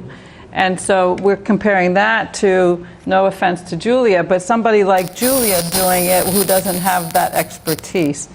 And so we either say that we're going to want to have staff time or a board member time, not me, I'm not volunteering for it, to take this and put it in and make a document like this, or trust that General Code, who we've hired to do this, will produce a document. And then we go back and amend it for the things that we know that need to be fixed. We're going to find some mistakes in it, most likely. But that's not unusual. I was looking when I was doing this last night, because they actually tell you in there which section was amended, what date. So for example, the Central Ave PUD section, which was section 3, subsection J, and now Article 275, section 3.10, it was added to the zoning code in 2006. It was amended twice in 2007, amended again in 2009. So you can go to another one, even a more recent one, the Great Estate PUD, which was added in 2017. It was amended in 2019 and 2021. So we amended a lot. We find mistakes, we find things we want to fix, and we amend it. So we have to have a starting point. We can't just keep kicking the starting point down the road because we just make it that much more difficult. So I guess because I feel as if I had to I did look through every comment that you provided, Alex. I think you know that I usually do that eventually. And I have yellow highlights and I have pencil marks and I went and checked those things. So I feel as if the legal issues I don't have expertise to respond to. The notice issues, the things about those things I can't respond to. But about a document that can be a good working document, I do feel like this is ready to go. And I'm really concerned that we lose Joe Prondak, and he sent us a follow-up, but I can tell you that he's told me he has new staff in his office. There's no one familiar with the zoning code. The most experienced person after he leaves with the zoning code will be Tim. Tim's not the building official. He's not the zoning enforcement official. The town needs to keep working. It needs to keep functioning. So I don't see who's going to do this work in the next 6 months to have something that's ready in 6 months, if not general code. So just a few thoughts and a few questions. I want to go back. Did you have a question, Kathleen? I just wanted to say two things following up, is that when the things come to the zoning board, you know, that somebody's applied for a building permit, has been turned down for some reason, Joe Prodnak, the building commissioner, is the one who does that denial letter. And he makes reference to the provisions in the zoning code. We don't. And we rely on the building commissioner to tell us what we're supposed to be looking at and what we're supposed to be deciding. And so when he leaves the building next month, we're going to be really having a loss, because even he can't say, oh, well, here's what the zoning code looks like. He has to go downstairs, talk to Susan, maybe they've got some parts of it or whatever. Susan won't certify our zoning bylaw. As an attorney who has to provide zoning opinions for other clients in other towns, I have to do a zoning opinion based upon a certified zoning code. We don't have that. And so those two things are really a problem. And as I said, we won't know when Joe leaves. I'm not so sure how how the Board of Appeals is going to be able to handle things, because we rely on the building commissioner to say which sections, and then the client knows which ones they need to look at for whether they need a variance or they need to talk to the architect or whatever. But all that is gone, and we won't have anything. So how long have we had no certified? Quite some time. 2009. Well, like, it's last week. How do we do business? Well, without it's it? random, because what happens, like you can't get a zoning opinion for one thing, and two, when the 40Bs happen, the attorneys who came in looking for variances found out, oh, wait a minute, there was 16 other ones we should have asked for because we didn't know about them, because your zoning code, whatever is available on the website isn't sufficient. So during the course of the hearings, they kept having to amend the applications to add in additional variances as things happened and as things turned out. And that's just embarrassing. And it makes it a lot more complicated for both the applicants and for the Board of Appeals and for the attorneys representing the board. Yeah. I think in some ways, Jim, I think what we've been relying on is Mr. Prondak's institutional knowledge, right? Because he's been around long enough that he probably remembers every change that's been made from 2009 when it was last certified to today. So he has 11 days left. He'll be gone on the 12th of May. But my question, I guess I'll come back to one question I was going to ask you, Kathleen, earlier. If town meeting passes these articles, well, 13 and 12, what would you do after that? Well, what we would have after that is we'd have the code on the website, and so that would be now the official zoning code. So those PDF files that are on there now would be replaced by the new version. I get that. No, what I'm asking is, that's not a finished product at that point, right? You were concerned if we don't do anything, it goes into the graveyard and nothing gets done. But even if we do something, right, it's not going to be what town council had said that we needed. We needed a traceable. No. So tell me, what in your mind happens after? It will be what it will be the zoning code that will now be on our website.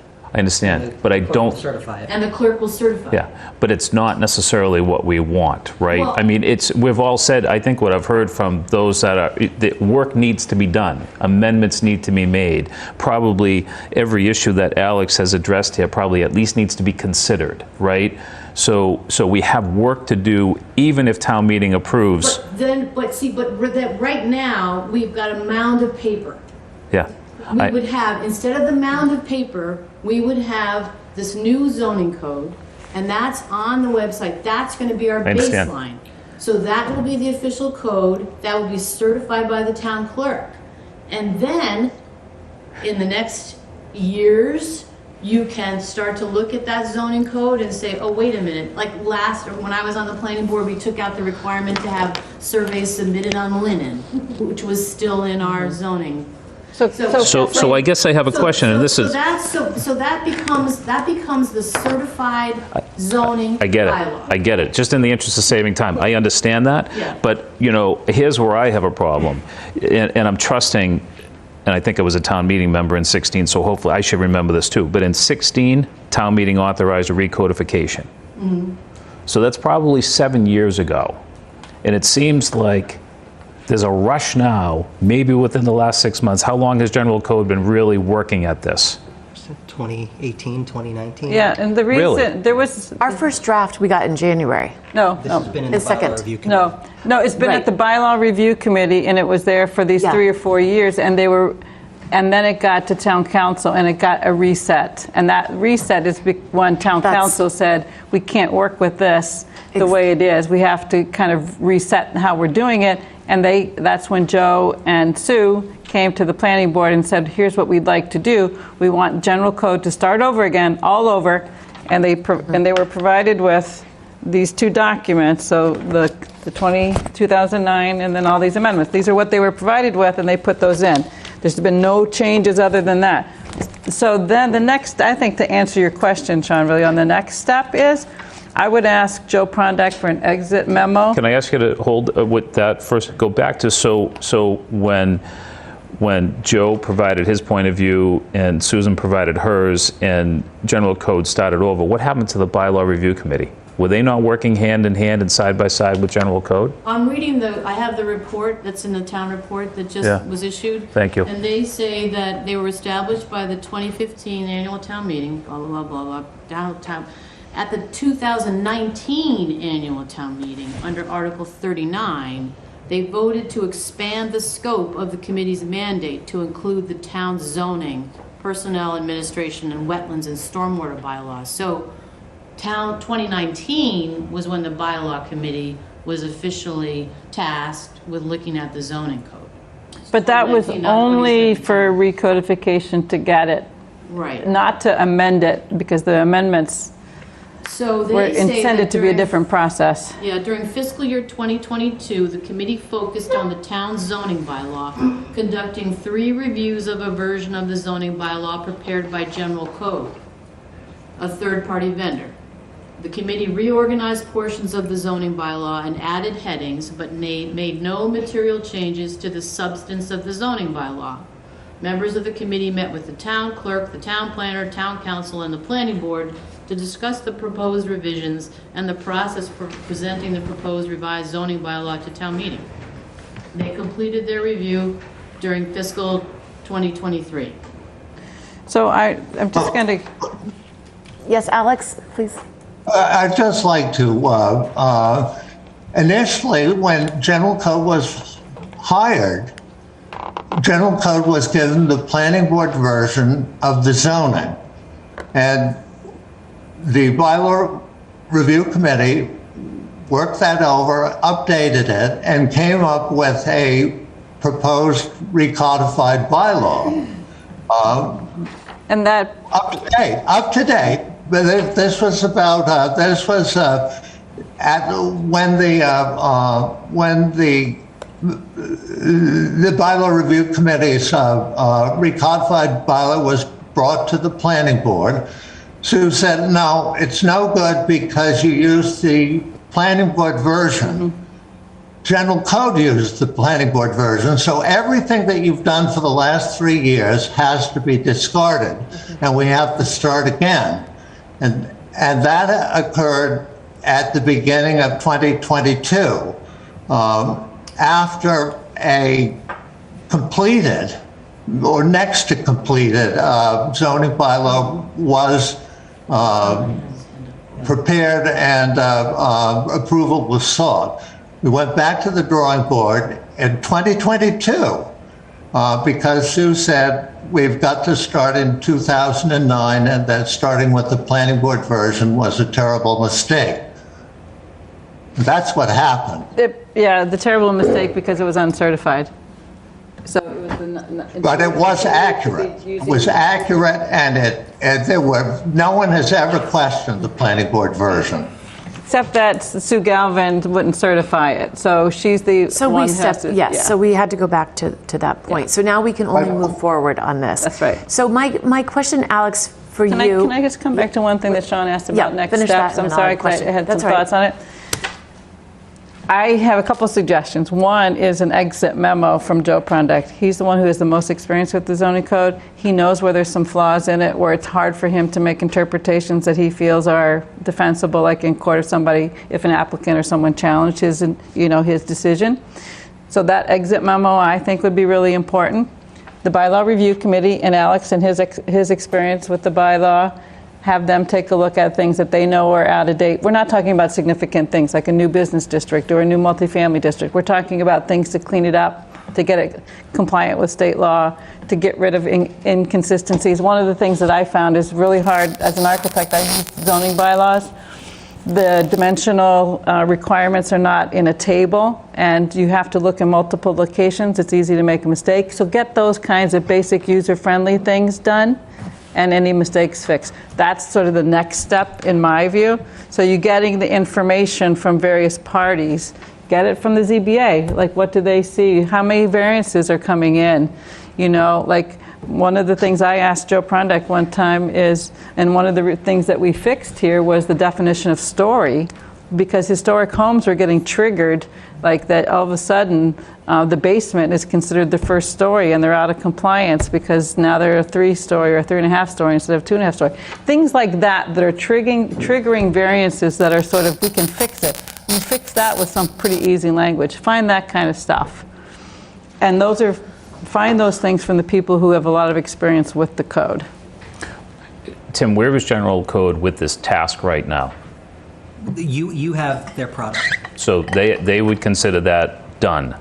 They would consider that to be done to the scope that we asked them to do. So we have, and this is posted on the planning board website. There's 2 memos from them about kind of what their methodology is and what they did and did not do. Mm-hmm. So and Alex alluded to this earlier.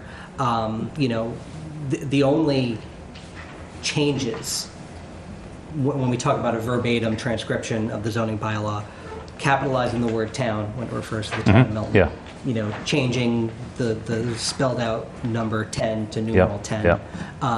The addition of those headings where those headings didn't exist. And there may be 1 or 2 other examples. So that is the product that they produce. That is what everyone here has. We can get them on the hook to do further edits to some of the issues that Alex brought up in terms of, it says subsection, it should be paragraph, or it says chapter, it should be section. These are things that, and we've had this conversation with general code, intentionally did not make those, because whether they're substantive or not substantive, their language changes. And they very explicitly did not change the language in the bylaw. So they have produced, in our opinion, exactly what we asked them to produce.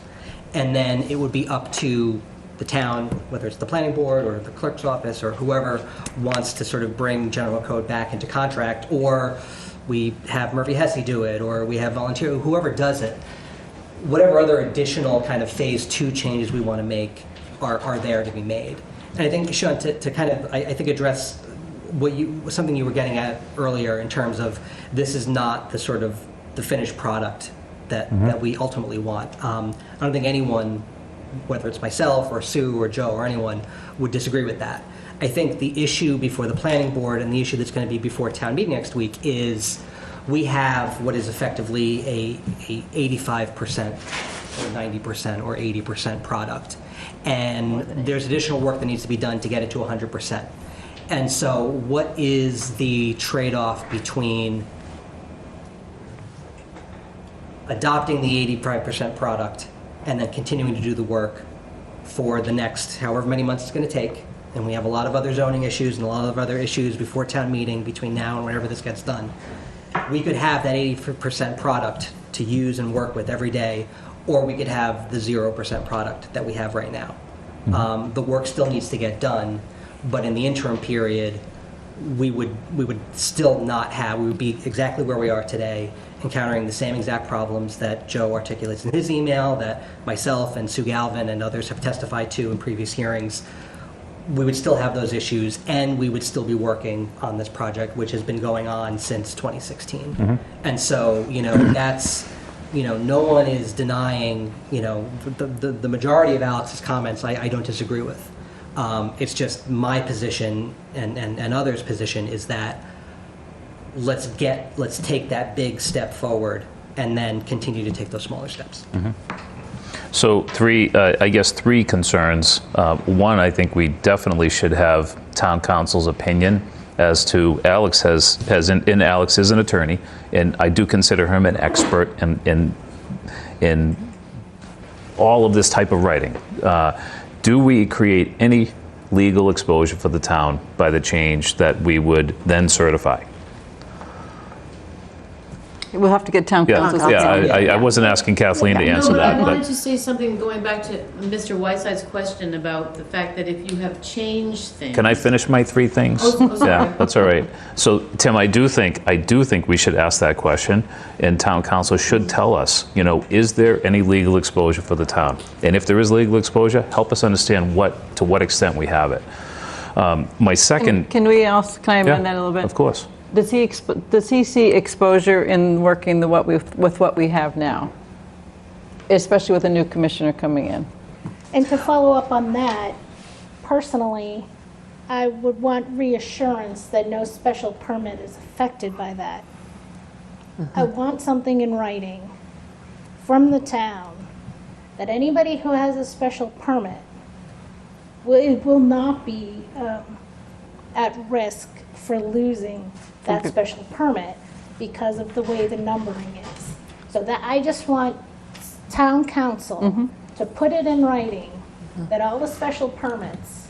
So I'm not in favor of this right now until town council has assured me as a special permit owner that my livelihood will not be affected. So that was my question. And the other thing is I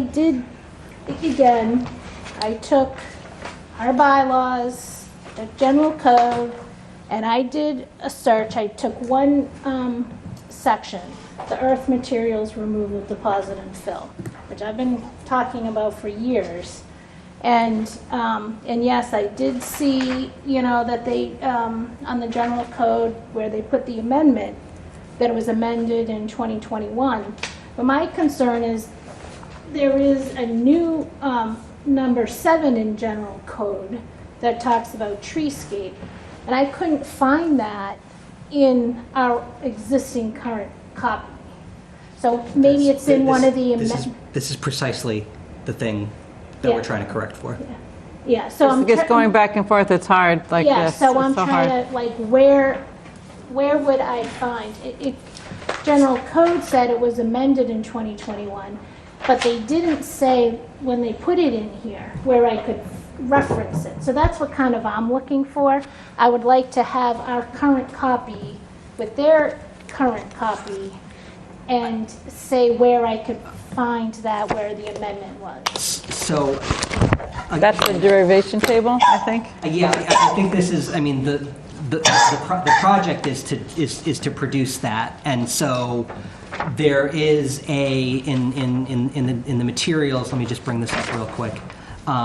There's this thing, this derivation table. Did you see the table? Right, and what that shows is all of the existing sections, subsections, titles of whatever So, Section 1 definitions in the existing 1938 bylaw is Article 1, right?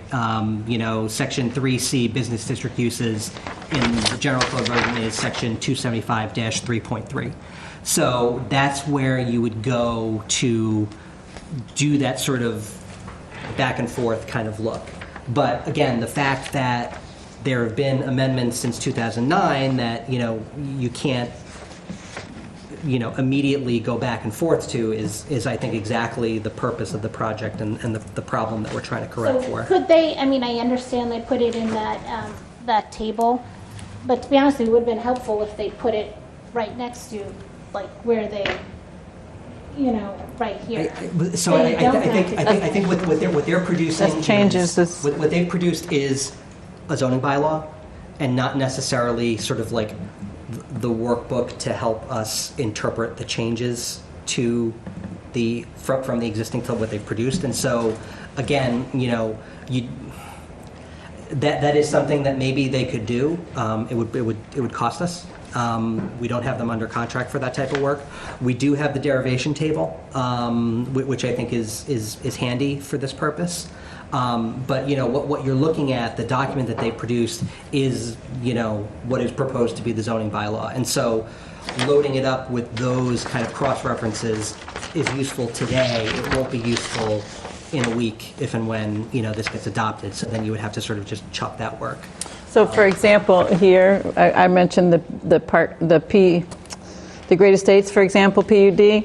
So it says where what subsection it was in the 2009 version, what it's in now, and then here's the amendments that were done, that were incorporated into it. Then you have to go back to this. I understand. And look at it. That's the only way to do it right now. Yeah. It's not a red line version. You're right, so I just thought general code, maybe it's just the way that they produced isn't as reader-friendly as I would have hoped it would have been, because I do think perhaps we have so many attorneys in town, and perhaps, and how many ZBA members do we have? 9, 12? Attorneys? All attorneys? Yeah, all of them. 12 of them are on the board, or 9 I currently. don't know how many, but So yeah. perhaps each one should get a general code and our current. They would not be doing that. No, and compare. Or maybe there are other attorneys in town who would want to do a comparison. Or I don't mind doing a comparison like I did, but that's going to take a long time. But what was hard for me was, okay, I saw it in general code, this, treescape, and it's great, I'm glad the trees are being protected, but I was trying to figure out where it was. So you have to do that. I just want to go back to Sean, because I had Sean three has two- things. Yeah, sorry, Sean. So the first one was legal exposure, and I do think, and you've contributed to it too, as has Cheryl, would like to understand what legal exposure the town has. That's my number one. Number two is, I would like to understand that no one gets harmed by this. And whether you're a person that has pulled a permit within the last year, or maybe somebody who has a special permit, or anybody that's worked with that volume of documents isn't going to be harmed in any way by us certifying this. And my third is, we establish a timeline that gets it to right, that gets it to complete. And Process or just a timeline? Well, in a process. And Alex obviously has a sincere interest in having this be right. And I'd like to understand if Alex would volunteer his time and get us to a point where when we get to the town fall meeting, that we have that right document, that completed document, the edited one, the addendums, whatever we have. And if those three things, if we don't have legal exposure, or at least town council defines what legal exposure we have, and we can accept that, and no one's going to be harmed by this, and we can commit to a timeline that in the fall we have the completed document and we're done, then I can support it. May I make a suggestion on your Sure. third point? I think it's better that more than one attorney look at it. I'm not saying how many. It shouldn't be just one, because there's different ones who've used it. Like, we have 2 attorneys who come to us all the time, right? They go to the ZBA all the time. I would ask at least one of them to participate. I'd like at least one ZBA member to participate, And like I said, the exit memo from Joe. And then you're getting the opinions of a lot of different people who work with the code. Cheryl, I have no limits on who participates, Okay. but I only have one person that sent me a 4-page email. You have one who's sitting here too, though. Okay, but I mean, Alex obviously is reading, and spending a lot of time on it. So those 3 conditions are really important to me. And if those 3 conditions could be satisfied, then I would be willing to support it. But I don't want to kick the can down the road and have some other group sit here 3 or 4 years from now and say, well, that group back in 2023, they certified it and nothing was done since then. Well, I mean, that's a whole nother topic, what that Kathleen said about things that get sent to us for more study. And that's the position we would be in if the motions to send this to us would be, now it's in our court to do. And we have other things that were sent to us a year ago that we haven't picked up. I worry that we look like the graveyard keepers of things that get sent to us, because I've been on the board long enough to see it. I've asked this past year a couple of times to resurrect the list. I actually recreated the list with Josh of everything in my institutional knowledge and memory of the things that got kicked back to us. And some have been years and years that they haven't been picked up by this board. And I think that's a disservice to the town when town meeting sends us something for further study and we don't do it. And I don't think we have the capacity to do some of the things on our plate already. That's and right, backlog and do this. So we don't. That's the very reason I said what I said.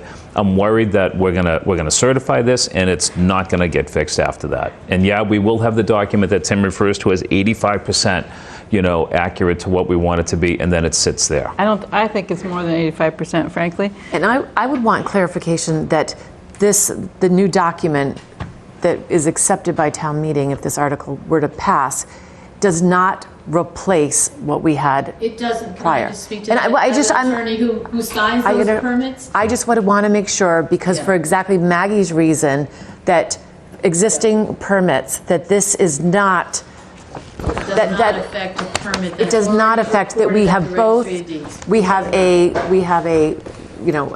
digital version and then we have a non-digital version, essentially, when it's codified. Maggie's point was that if their section numbers had changed or something, was that somehow going to affect a special permit that she has on record? Right. And the answer to that is no. And the other question I have for Alex is, because I think what he's saying, we're putting headings in which could be sort of arbitrarily, like, they didn't write the zoning, general code is excellent. I looked at each one of those headings actually last night, I can tell you. And the language for each heading is right in the paragraph underneath it. Actually, I highlighted it, and I didn't save it. My computer restarted itself, and I don't have all the highlights anymore, unfortunately. So I can bring it up, but I looked at every one of them last night, and I don't see that there's anything that's inconsistent with the language. Do you see them as being vague or not specific? Maybe one or two could be changed, but I don't think it's not like it's totally in left field kind of a language relative to what's underneath it. And we can pick a couple of examples, you can look at it, but I did look at that. Because I think there were some things that were picked up between draft 1 and draft 2. And I just would be curious to ask Alex, if we did ask town meeting to defer this to our fall town meeting, what could we change without making, all of the things that we know we have to change, but things that general code has changed that might become an issue for somebody in the building department using this in the interim? We're going to know. Yeah. I don't think we're going to know until you start to use it. Yeah, but I think Alex has said there are some things that we could do within the next, before town meeting to make it a better document. I think everything I suggest in my memo can be done. I certainly think that you should go to that bylaw that was rejected, the recodified bylaw that the bylaw review committee suggested, because it has just a ton of headings. Excuse me, Alex, you're not talking about before town meeting, right? You're talking about a fall town meeting. A fall town, I'm sorry. What is the, what can be done? I mean, over the next few months, there's a lot that can be done to make a much better document. And I absolutely agree that if you pass this thing, the pressure is going to be off and no one is going to want to do anything. And that would be too bad. And as I say, this process was only started a little more than a year ago. When it got sent back for general code to start over again, it hasn't, saying this started in 2016 is just not right. There's been no undue delay. A few more months is going to end up with a much better project. And if you read the stuff that I suggest, that I say are problems, these problems can be fixed. But whether or not they would be fixed if you pass it is a question. And I think that there also is some explanatory language that has to be put in about the effect of the bylaw and how it doesn't change rights.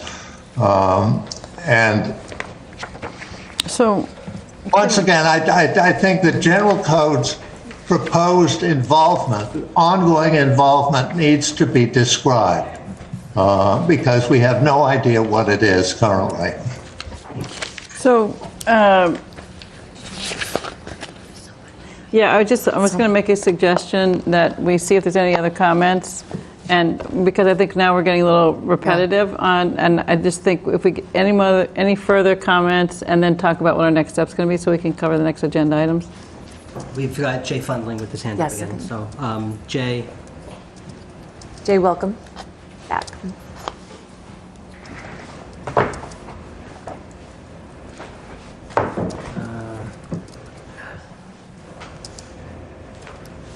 Hello. Welcome back. Hey, Jay, can you hear us? Okay, can you hear me?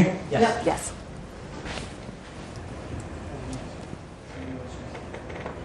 You there? Can you hear me? We got you. Okay, great.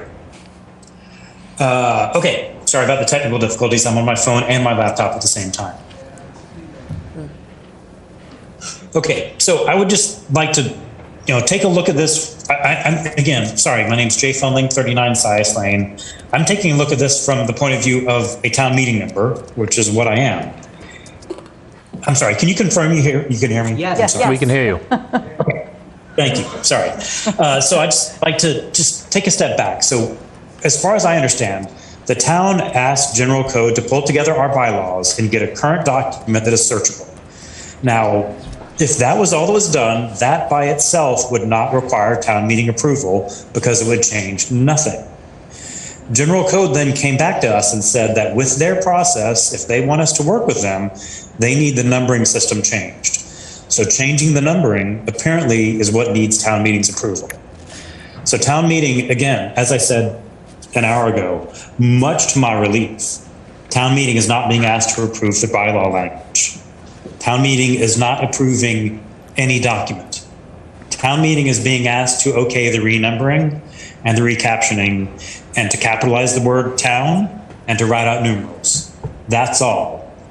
Believe me, when this came before the warrant committee, if we had been asked to approve all the wording and all the document, I would have raised a big stink because that would have been beyond our capabilities, beyond town meeting capabilities. I was relieved, and I said to the town clerk that I was relieved when I saw that all we were being asked to do was to say it's okay to renumber it. I felt that was well within our capabilities. Town meeting, this warrant article imposes no law changes at all, and there is no law repeal at all. It does say that it will update the internal references to reflect new numbering. I believe that was a discussion earlier tonight. Town meeting hasn't voted on this yet. The new references is going to be part of this new work that they're doing. And as far as someone said earlier that this is difficult to compare the old and the new, I've got to say I strongly disagree. Like other people in this meeting, I decided to spend several hours of my free time looking through these changes and the old and the new. And it was with the documents that General Code provided, it was easy. It was much easier than I ever could have imagined. Comparing the old and the new, I thought was going to be like pulling teeth, and they made it very easy to do. So I appreciate their work. And we've all heard the history of this project at your September 22nd meeting. The bylaw review committee has had multiple years to work on this update, but instead the town clerk and town staff working with general code got this done in 6 months.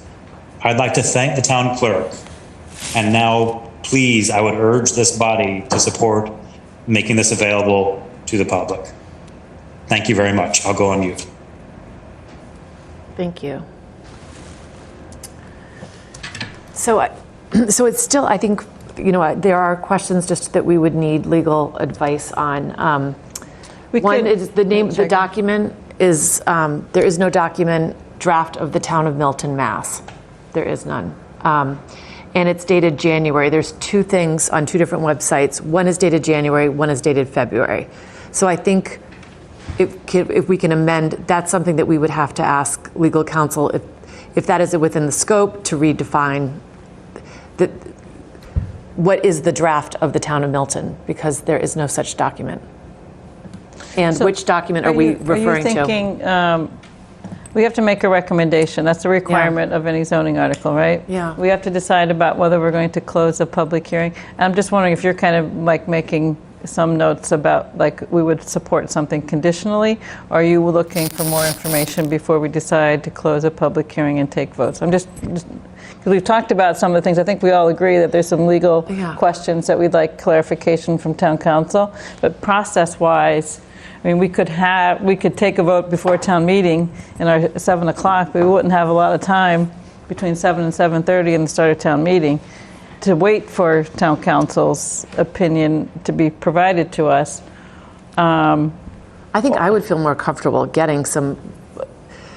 Well, I would say this, if town council doesn't provide something before town meeting, then as a town meeting member, I'm opposed to it. I'm not taking a chance until town council tells us, either as a planning board member or a town meeting member, that, you know, what our risk is as a town. All right, so then may I make a suggestion that we just, well, I'm still thinking, close the public hearing. Tim, I think, is pretty clear on what the questions are for town council, or if not. I wouldn't go as far as to say that. I mean, what do we mean by legal exposure does the town have if changes are made? Like, I'm not trying to be flip. I just can imagine town council kind of throwing his hands up at that question, like. He may, but, you know, if I heard correctly, you said that town council wanted a traceable document. Okay, did someone else say that? So I think what you could say is the notice adequate? Are the references to the documents adequate? I mean, I think the things that Alex, you can, you know, summarize some of those in fairly straightforward kind of sentences like that. And then the other is, which Kathleen believes it doesn't change anything, but if we should get it from town council, is that it doesn't affect any special permit, that the fact that there's a new numbering system. It doesn't throw anything out of compliance. I think that falls into the category of what I said, no one would be harmed. Right. Because if somebody's harmed, they're going to challenge the town. But I think town council, to say no one's going to be harmed is kind of a hard thing to probably say yes or no. But to say whether something's going to be thrown out of compliance is a different thing, because they could, I don't, you know, like, what's the harm? Is it open to an appeal by someone else? No one's better at playing games with words than attorneys. I'm not trying to do that. So I just want to know that if we approve it, that we're not going to create problems for people that have been permitted under what already exists. So saying under permitted, that makes it clear, yeah. Right. Yeah, so I guess then what we could say, that we should just close a public hearing, and then we'll ask for those opinions if we can get them for Monday. And if we don't have them for Monday, I guess we have to decide what we want to do then. But and how do we feel? It's late to change our meeting time to a little bit earlier. Would you feel like if we should have a little bit more time? Too late? Okay. It's been issued. How do we feel about getting the right document? You know, what I understand what you'd said earlier. There's a lot of things that we have to work on. I get that, but can we get the document that Alex would like it to be, and that probably everybody would like it to be? I don't think ready you're for ever town? going to have a complete document, Sean. I think it's always, just think about how much the 46 amendments that we have No, here. that's different, though. We're talking about a lot of, edits that need to be done if we approve what General Code has right now. Are we just going to leave it alone?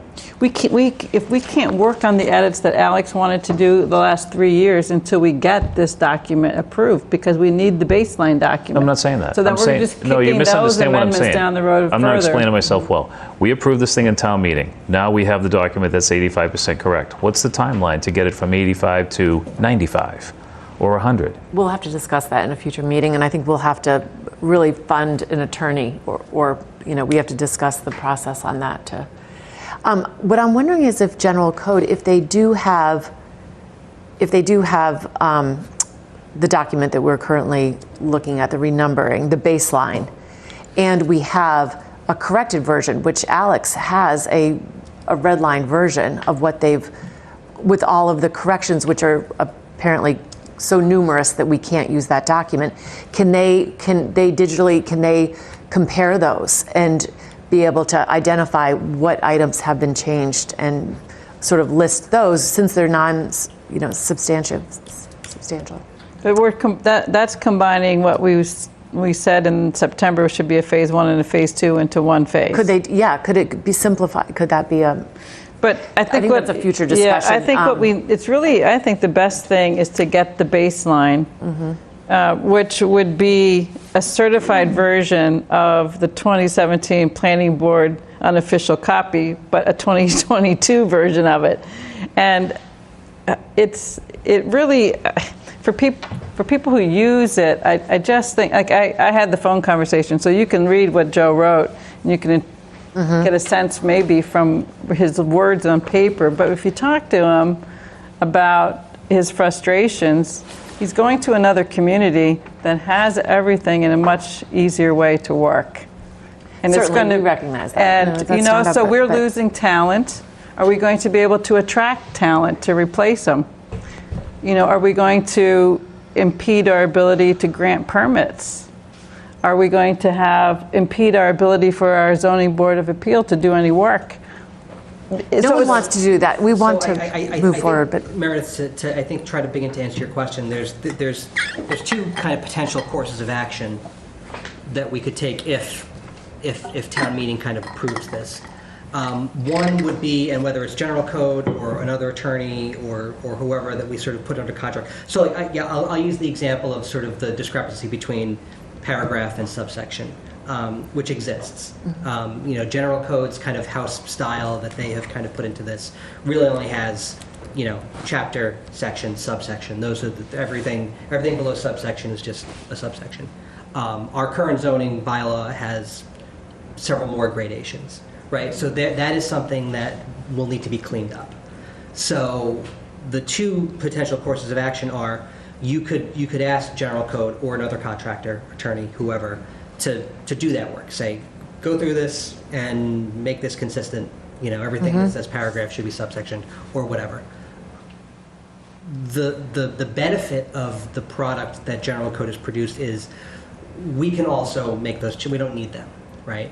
So we could ourselves, whether it's staff or volunteers or residents who just say, "Hey, I noticed this. You should fix this."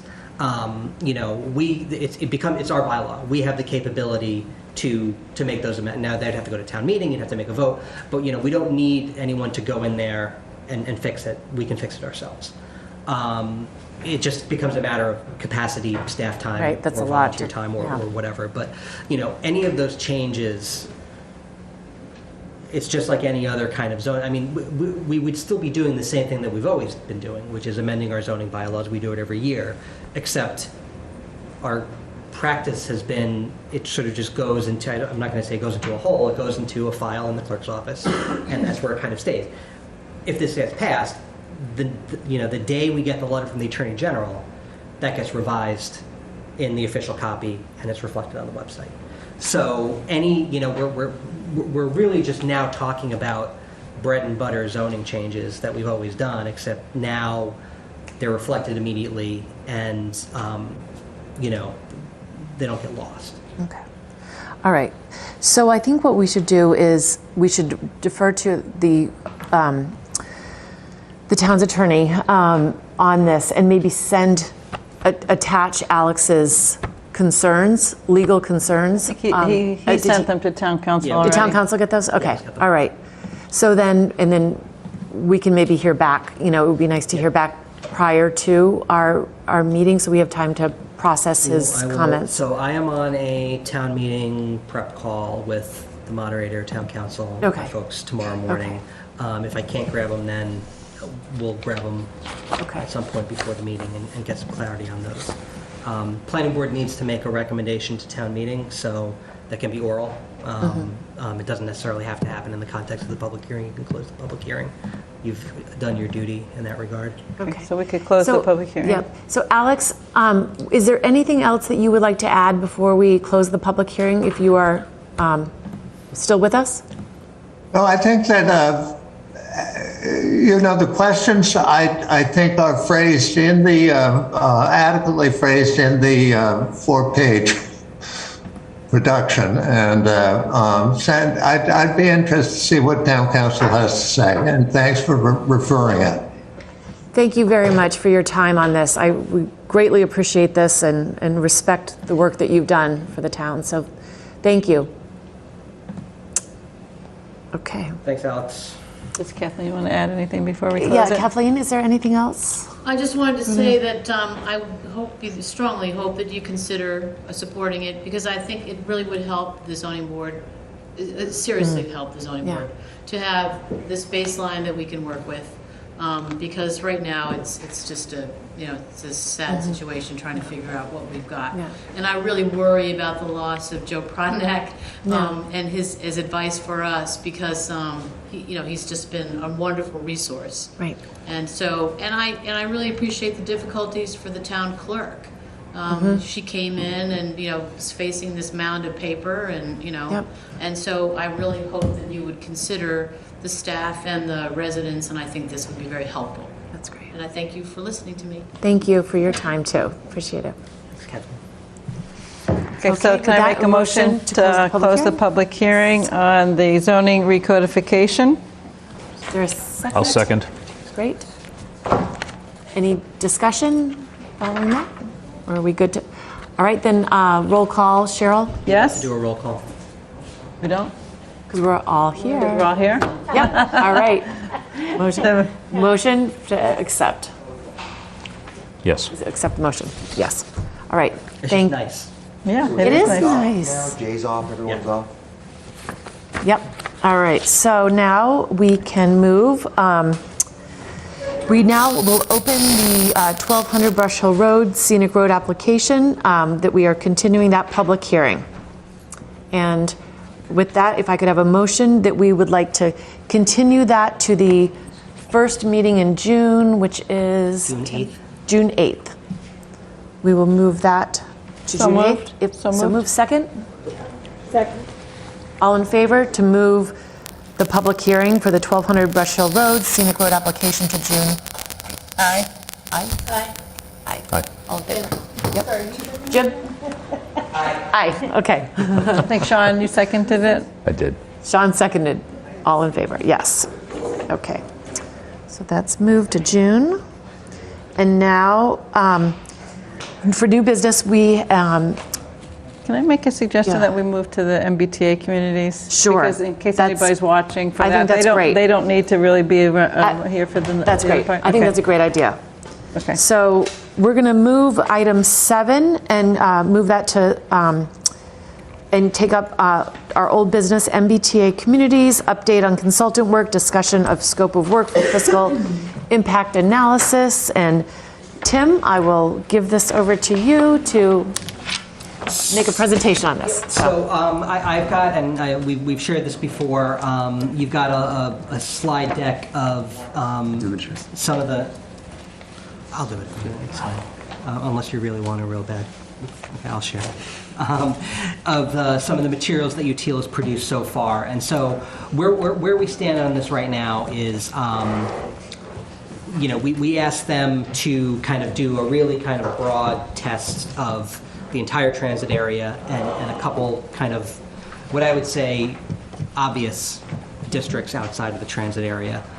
just to kind of get a baseline understanding of, where do we stand? How do we, how do we stack up with what are kind of, I use the term obvious, because we've got to zone the transit area to some extent, and then there are some non-residential areas that can we get away with just that, basically, and if not, what adjustments need to be made. So I am screen sharing, which is good. So, just a really quick outline. You can see this is a map of the whole town. The relevant areas on this are, these sort of shaded purple circles. These are the transit stations, Milton Station, Central Ave, Valley Road, Capon Street, and then Mattapan Square captures portions of it. An interesting side note, I don't know if it's going to wind up being relevant. A portion of town gets captured by Fairmount. This is down the street from Julia, and then a portion of town gets caught by Reedville. This is not far from our friends at 1065 Brush Hill Road. I don't think we'll be zoning over there, but we could. Because it's within a half a mile of transit, but we're really kind of focusing on the Mattapan trolley. Just a quick overview of the compliance requirements. There's a minimum zoned multifamily unit capacity. This is basically your zoning needs to have the potential to produce X number of units, and that's a factor of your existing housing stock, 2461. The minimum zoning district area has got to be 50 acres. Half of the district has to be within the transit area, half of it can be elsewhere in town, and the minimum density is 15 units per acre. These numbers are all hopefully familiar to folks. I'm going to try to do a full screen view here, just so everyone can see. So the first thing that we sort of, working with UTIL about how to look at the transit area, and so you see these kind of half-mile radii from the stations. There's a lot of overlap, so it creates this sort of scalloped kind of shape. There are more than three, there's actually 4 zoning districts in the transit area. There's a C zone, there's a B zone, and there's an A zone. There's also a D zone where Unquity House is, over here by Mattapan Station. So the first thing that we asked UTIL to do, because the parcel sizes are so different in those zones, we basically asked them to kind of create 2 sub-districts. So a sub-district that encompasses effectively the C zone, and then a sub-district that encompasses the larger parcels in the A and B zones. And so the blue is Transit Area Sub-District 1, and then the yellow is Transit Area Sub-District 2. Owing to those differences in existing parcel size, we asked them to test 2 different sets of dimensional standards. And so just to sort of, we've talked about this a bunch, but just to sort of refamiliarize folks with what's going on here, the state has created a model that they're asking all the communities to use to test their districts. This is, effectively going to be the tool that they use to judge compliance if and when we pass zoning. And so it's like kind of, they give you the answer key, when you're prepared for a test, and you sort of work with that. The way that the model works is you do 2 sets of inputs. One set of inputs is kind of GIS based. You sort of draw your line around your transit or around your kind of zoning district, that all of the parcel information is captured by that. That gets plugged into the model, and then you put in your dimensional standards. And there's all sorts of different dimensional standards that you can put in. We put in a very limited set with the minimum lot size, minimum setback requirements, a maximum number of units per lot, and then a maximum building height. And what the model spits out is, what your unit capacity is under those constraints with your existing parcelization. So what we asked them to test in the blue area is a 5,000 square foot minimum lot size. These setbacks in both cases are the prevailing setbacks for the existing zoning districts. Ditto for the building heights. So we didn't ask them to test anything that was beyond what the existing zoning was. Maximum units per lot in the blue area of 3. That is the lowest number of units in a building to be considered multifamily. And then 4 units on a lot in the yellow area. And then parking standards are another dimensional requirement you can put in. The C zone is a 1 per unit. Jim, can I just ask a question? Yes. Why is it per lot versus per acre when the standard was per acre? Because the zoning has to apply to an individual lot. So like if you own a piece of property, you need to know how many units you can put on your lot. But if it applied on a per acre basis, that means if you had a small lot, you'd do less. If you have a large lot, you do more. But in this case, this is saying if you have, let's just say there was a parcel of 6 acres, and I'm just throwing that out there. That's saying that you could do 3 units on that. Meanwhile, if you're in the 5,000, in your transit district 1, and then a 5,000 square foot lot would also have 3 units, that doesn't seem logical. I can ask if that's a way to input things. I think, you know, one way that I would characterize this is kind of the predictability of how many units you can expect on any given lot without having to do that math. You know, I find the tool pretty limited then myself, but well, and there are limitations, and so this is a bit of feedback that I'll try to get some clarity on and see if, you know, the other thing that I'll say is, you know, in a zoning district that has larger parcels and fewer larger parcels, it's with the amount of parcels that we're zoning here, it becomes, I think, unwieldy to start to kind of get your head around how many units, and the model will spit out the number, but if you're reading the zoning and you're looking at the map, like having that understanding of, you know, how many units can I expect here? Yeah, but the way our zoning works right now is what you can build on is based on how big your lot is, right? Right. So this changes the whole way you think about your zoning, which doesn't make sense to me. Well, no, it I doesn't. say your zoning, our zoning. So in our current zoning, you can build 1 unit per lot, and under this, you could potentially build 3 or 4 per lot, as opposed to. And I guess the 15 only per acre, and then you've got to measure the lot, and you know, whatever. So, I mean, it would be if the model can calculate that, and if that's something that the board wants to think about, we can definitely put that input in. Because the requirement is based on units per acre, and now we're putting our parameters on units per lot. So it's like, I don't know, it doesn't seem appropriate to me, but I won't belabor it. Zoning's not appropriate? Well, and the other thing that in looking at both ways, you know, whether it's minimum lot size or maximum, we could even say maximum lot size, possibly, is that one of my biggest concerns is assemblage, and that somebody, you know, so if you say units per lot, that would prevent somebody to say, I'm going to come in and buy this house and the next 4 neighbors' homes and start to put together and assemble single-family homes and demolish them for the purpose of. I'm just assuming that's going to happen.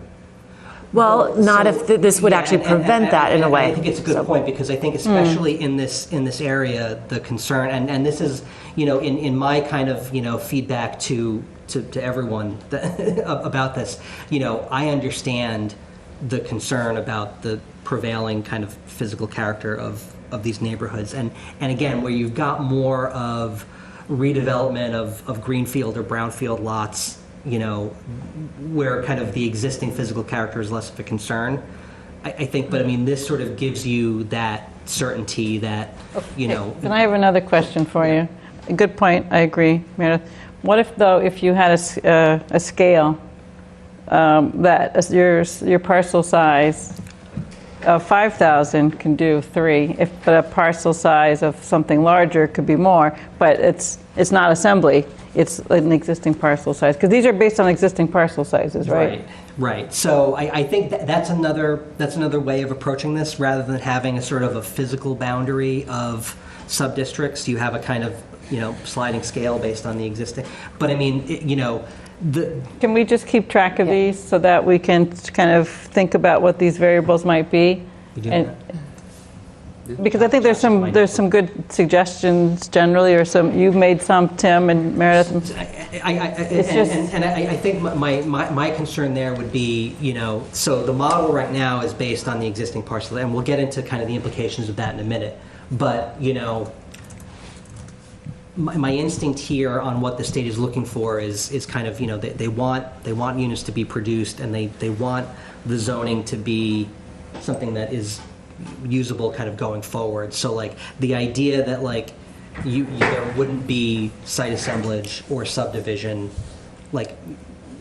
But I can tell you this too. When I went to the Citizen Planner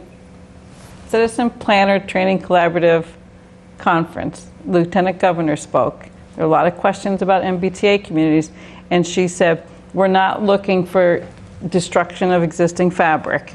We're giving you tools to calibrate the law to meet your communities. So my feeling is where we are already all built out, if we just apply something that's, first of all, no one will like it, no one will want it, and we won't do anything to even try and meet it because everyone's going to think it's a lousy application. So if we can't calibrate it in a way that we think could work in some fashion, how are we going to, I think we go back to them and we say, look, at least these, I've looked at this and I'm not happy with the way these are right now. I think they need finer calibration. And my position on this has always been that we do our best and see what we can do and then see if it's acceptable at all. And then we go back to the state, and if we don't think it's acceptable, we show them why it's not. And we've done the work to do it. And so anyway, my point is all of these things that just take a broad brush, they don't work because they're not calibrated to what's there. Whether it's calibrated, when I think about those districts and applying the MBTA legislation to those districts, I visualize what's happened in South Boston. South Boston and a lot of parts of South Boston were those small 4,000 square foot lots, 3,000 square foot lots, and someone came in, they bought 3, 4, 5 of them, and what stands there now is a 4 or 5 story building that has 20 or 30 units in it. And when you look at this table here, right, there's 600 of the homes in District 1 are between 4,000 feet and 8,000 feet. And that's what very well happened. So how could you calibrate it? How could you calibrate it to that area? I don't know yet. I just want to understand like the compliance model tools that we have. Mm-hmm. So this one just kind of jumped out at me. I know that Tim has a lot more he wants to go through. I think each time we look at this model, we're going to learn something else. So the more we can ask them to look at or put in, it's going to help answer some of those questions, and it may not. I mean, we might find that there's only certain portions, like I looked at this, there's much more acreage here than what's required for this. So that's another calibrating thing. We've talked about extra space storage in that area there. Tim told me, because someone asked me recently, does this replace the business zoning? And he said, no, it can be an overlay so that the business zoning still remains, just like we did with the Milton Village, it's an overlay. So if extra space or another business unit wanted to, let's say, I always use extra space because it's a big parcel and it seems like a sort of unfortunate use in that location, but that's a place that seems like it could use or could accept a little bit of density. So anyway, I think right now this is looking at the whole district. We may find that we want to have a few really tailor that down and find other locations, like what we said, 50% could be elsewhere. I think what we'll find, and I've noted all these.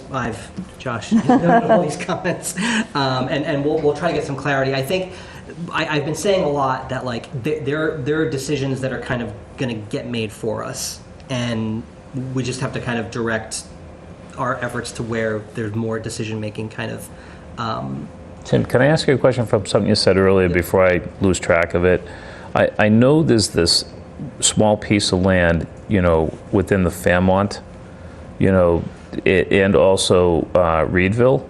Yep. But although as small as it is, I just think we should look at that and see what could be accomplished over there. Typically when you get to the edge of the town, there's a lot less concern by the residents of what you do on the perimeter, right? And maybe there's an opportunity over there. I don't. You're smiling. Why are you smiling? Because I know some people that live over there. Oh, you do? Oh, okay. So, all right. So it's good for everybody. I'm not talking about Oh, you. okay. All right. Well, you know what? Yeah. Well, the problem is, it goes back to, it's already built out.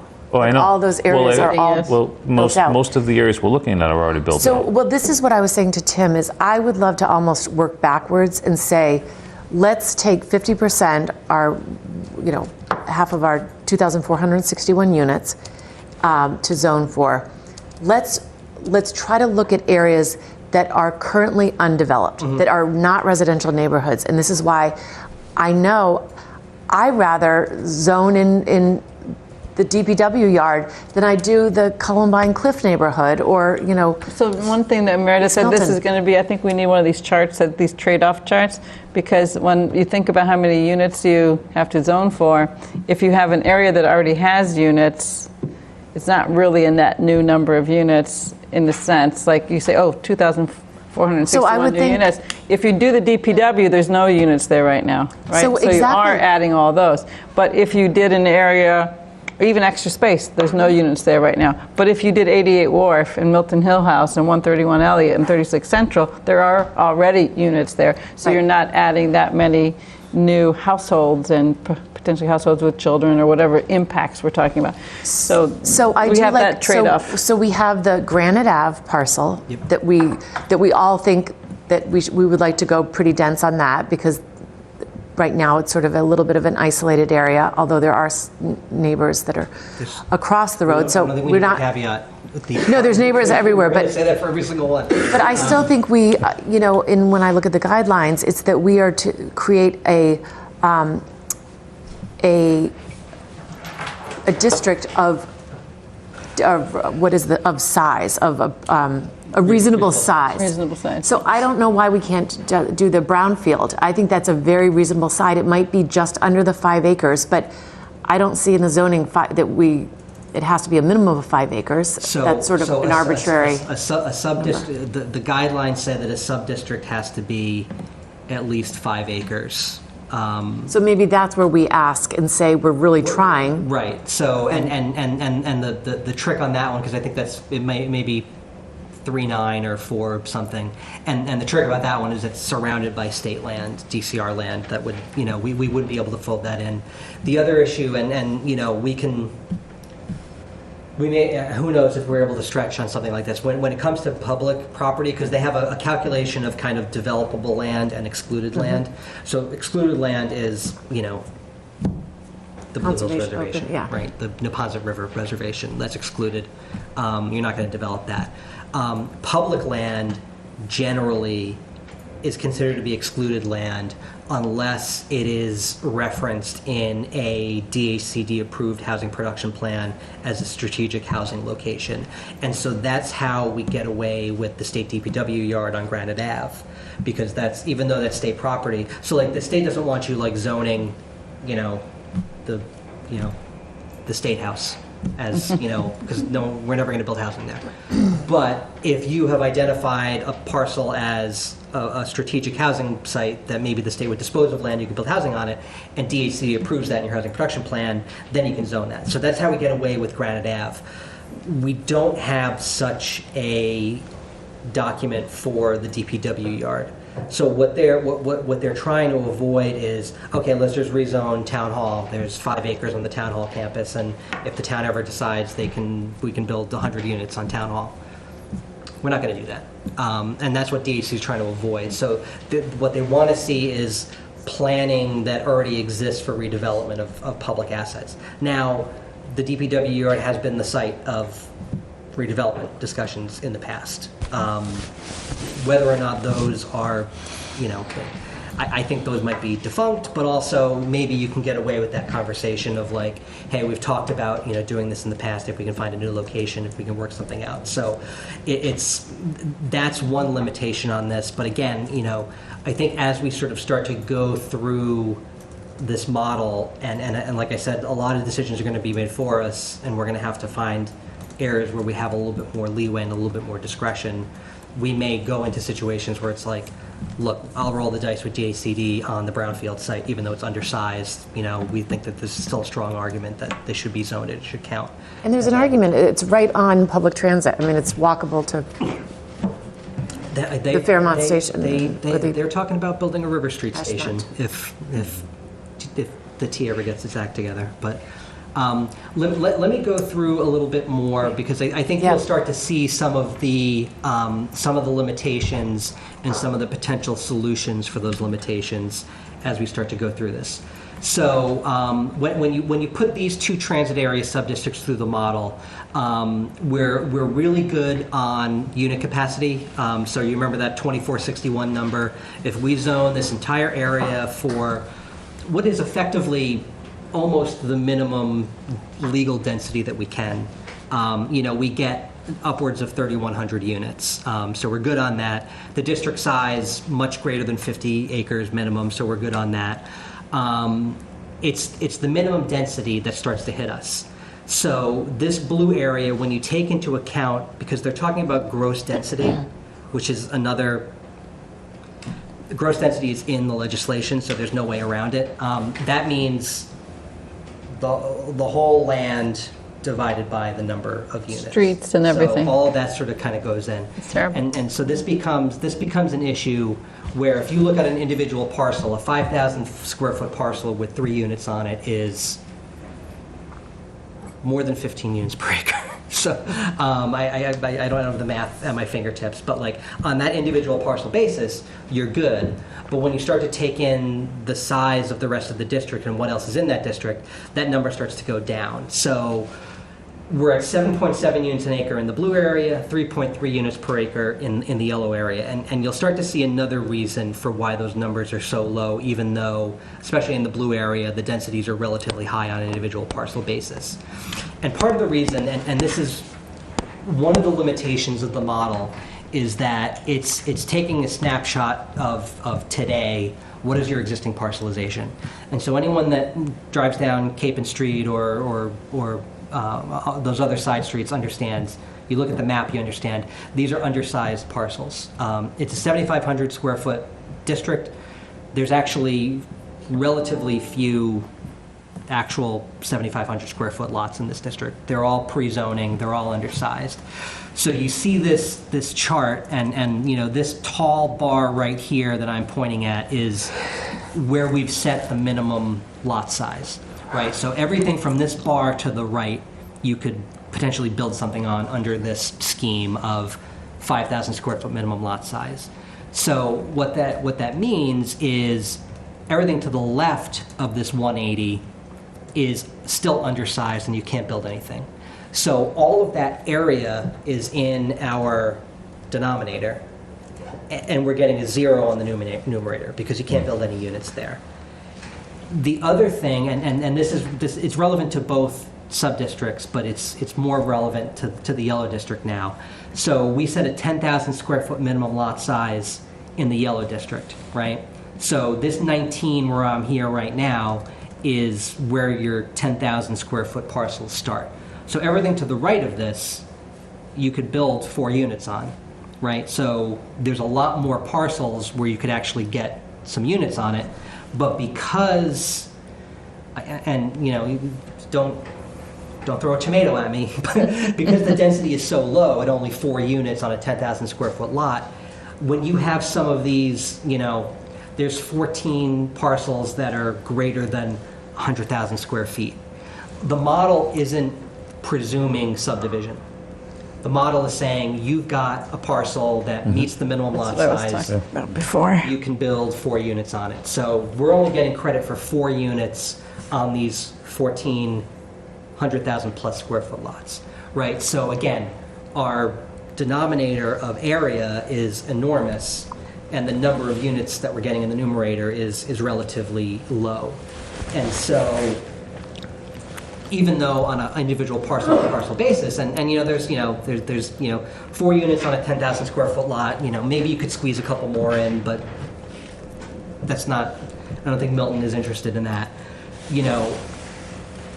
We're in a point here where we tested the whole district, and now we need to start thinking about, do we want to zone for this whole district, or do we want to start trimming the borders of that transit area? Because what winds up happening, and I'll use the blue area as an example.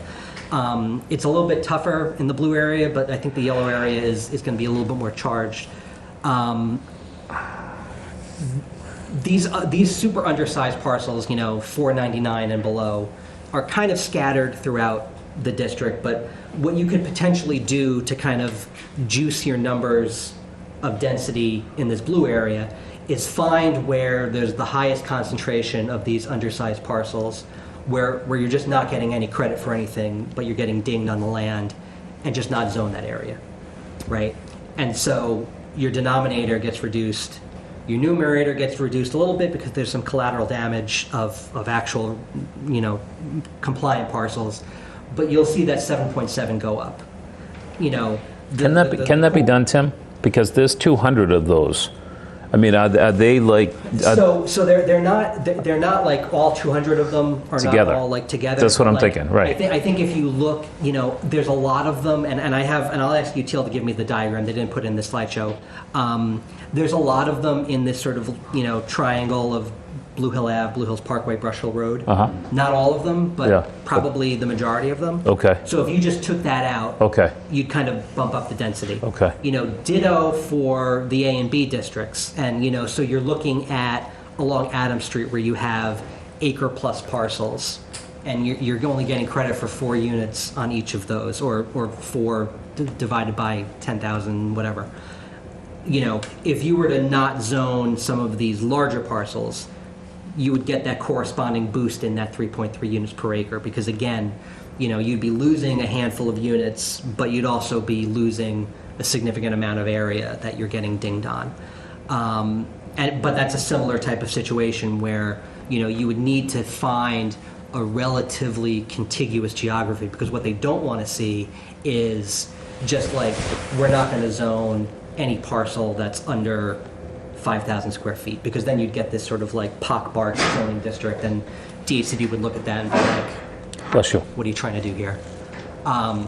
So that's, and there's a couple more kind of scenario type solutions here, but we'll look at all of those comprehensively. So these are the other 2 districts, and again, I asked them to test them because they were sort of the obvious ones, non-residential for the most part. There is some residential in East Milton Square. And relatively large parcels compared to the transit area.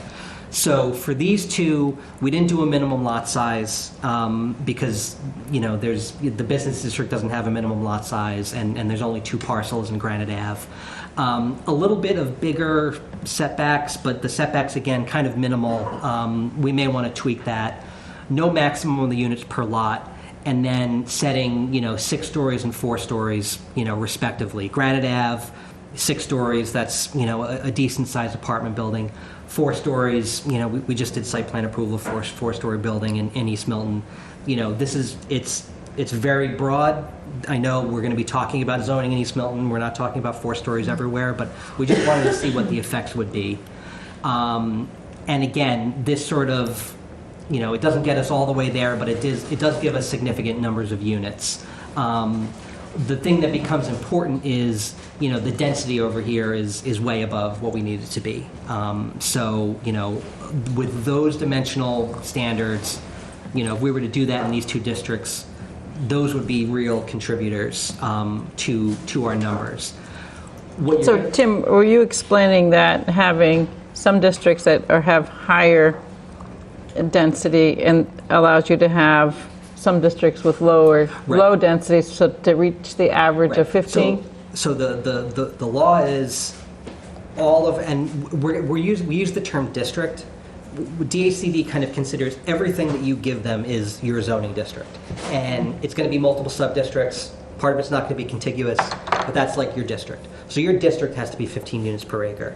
You could have conceivably 1 unit per acre in a sub-district as long as it's made up for elsewhere with a 16 unit per acre district of the same size, and that averages out to 15 units per acre. I thought you have to have 3 minimum, though, 3 units an acre. No? No, it's got to be three units in a building. In a building, sorry. Yeah. To be considered to be multifamily. Can, on that clarification, though, because you and I talked about this, you can have a property with two families on it, and that's compliant. Right. That means multifamily. So multifamily is defined in 2 ways. One building with 3 or more units, or a parcel with multiple buildings with multiple units. So if you had 3 two-family houses, for two-family houses, that's a multifamily parcel right there. Or one with a 3-unit building is multifamily. And then anything bigger than that, obviously, is still multifamily. Not that it's going to happen, but what about 3 singles on a parcel? No. That's not multifamily. No, I get it. But you can have a 2 and a 1, right? No. No? Because you've got to have more than one building with more than 1 unit. So Okay, so those it's just a minimum of 2 and 2 then. Right. I mean, those, yeah, those a 2 buildings and a don't 2. have to have 3 units. They have to have at least 2. Okay. Even though you would have 3 units per parcel, they're not in a multifamily building. It's kind of, these are the things where it's like, the state has to draw a line somewhere, but like you start to see the limitations of the definitions that they use and the the constraints that they put in these models and in these guidelines.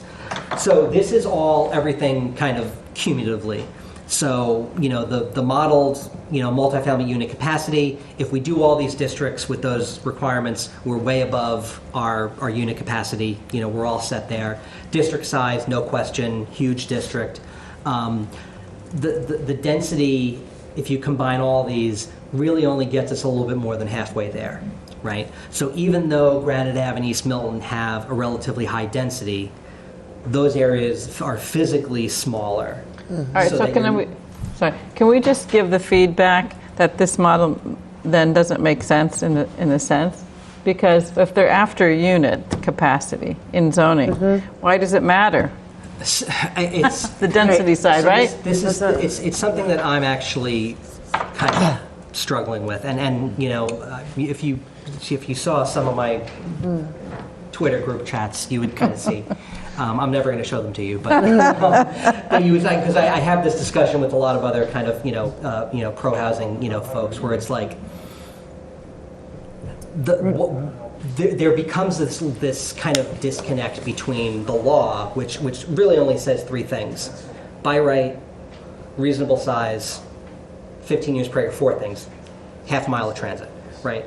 The guidelines that DHCD has put together, and then the compliance model that they've used to test that, really add in some things. I personally, if we gave them zoning that came out to 4,700 units, and I'm the state, I would say, thank you, Milton.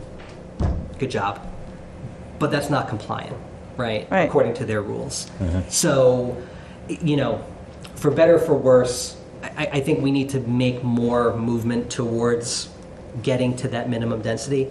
And what the other thing I'll tell you is this, because I've spoken with UTIL, I've spoken with MAPC, I've talked with Mass Housing Partnership, I've talked to a lot of other people, and I think everyone acknowledges that, everyone around this table knows that Milton's unique. Milton's unique in this regard, in terms of the parcelization around the transit area.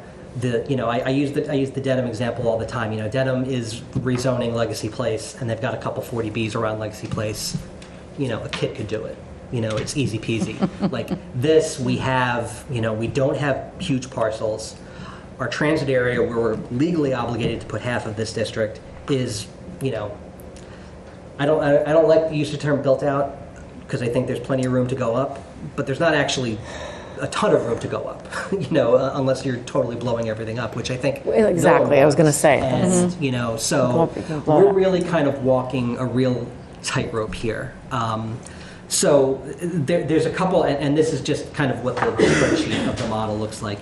So using just the constraints that UTL has been working with, there's a scenario that gets us to compliance that I don't think is very attractive. So that just means we're going to have to test more districts. We're going to have to change some boundary lines. We're going to have to change some dimensional requirements. But they sort of give you these sorts of and it's like a nesting doll of changes, right? So the baseline that we've seen, you do the whole district, you do those 2 other districts, gets you to 4661, but it's 8.3 units per acre. So if you take out the yellow district, which I said the yellow district is the one that's kind of contributing those really big parcel sizes and not a lot of units. If you take that out, you get, you go from 8.3 units per acre to 11.2 units per acre. And really the density becomes the operative thing, because we can do a lot of reduction without being in danger of getting below our zone capacity numbers. So we're kind of all set there until something dramatic happens. So if you remove the yellow district, you get to 11.2 units per acre. If you remove the yellow district and you reduce the minimum lot size in the blue district from 5,000 to 4,000, now you're at 12.4 units per acre. If you remove the yellow district and increase and reduce the lot size, no. So these are 2 individual things and the combined thing. Basically, to get to compliance, you take out the yellow district, you keep Granite Ave, you keep East Milton, you take the blue district, and you go from 5,000 square foot minimum lot size to 4,000 square foot minimum lot size, and you go from 3 units per lot to 4 units per lot. And that gets you to 15.1 units per acre. All along, and this is before the guidelines ever came out, I have said, I've been doing this long enough to understand that the town does not want to see massive demolition in these districts. Can I just comment on this, though? Yeah. But that 15 per acre also equates to 5,093 units. Right. Which is way double. more than we're obligated to do. So the only way in this exercise that you can actually get to the units per acre is you double the volume of units you were supposed to build. Which, creates another series of problems. So this is why folks are going to be okay with that, other folks are not going to be okay with that. So that's why, again, the limitations that we have here, we're not necessarily limited to, but it means... That's why we need more sub-districts that have higher density.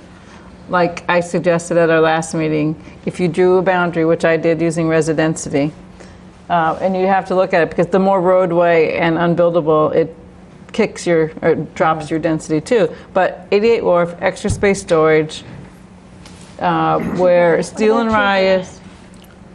It's too small. So, but if you, And that's the one surrounded by state. if you draw this district where we already have multifamily, Milton Hill House. Milton Hill House, where Steel and Rye is, capturing those 2 O'Neill buildings, across to 131 Elliott. And That's then what I over to thought we were 36 gonna be Central, doing. and bump the density there up to about what it is already. Right. And look and see how that affects this area. And then add the Randolph Ave sites that, they may not be places that people think they might want things, but we have to test the model, just like we don't want certain things that some people think in other places. Right. So we have where Newcomb's is, right?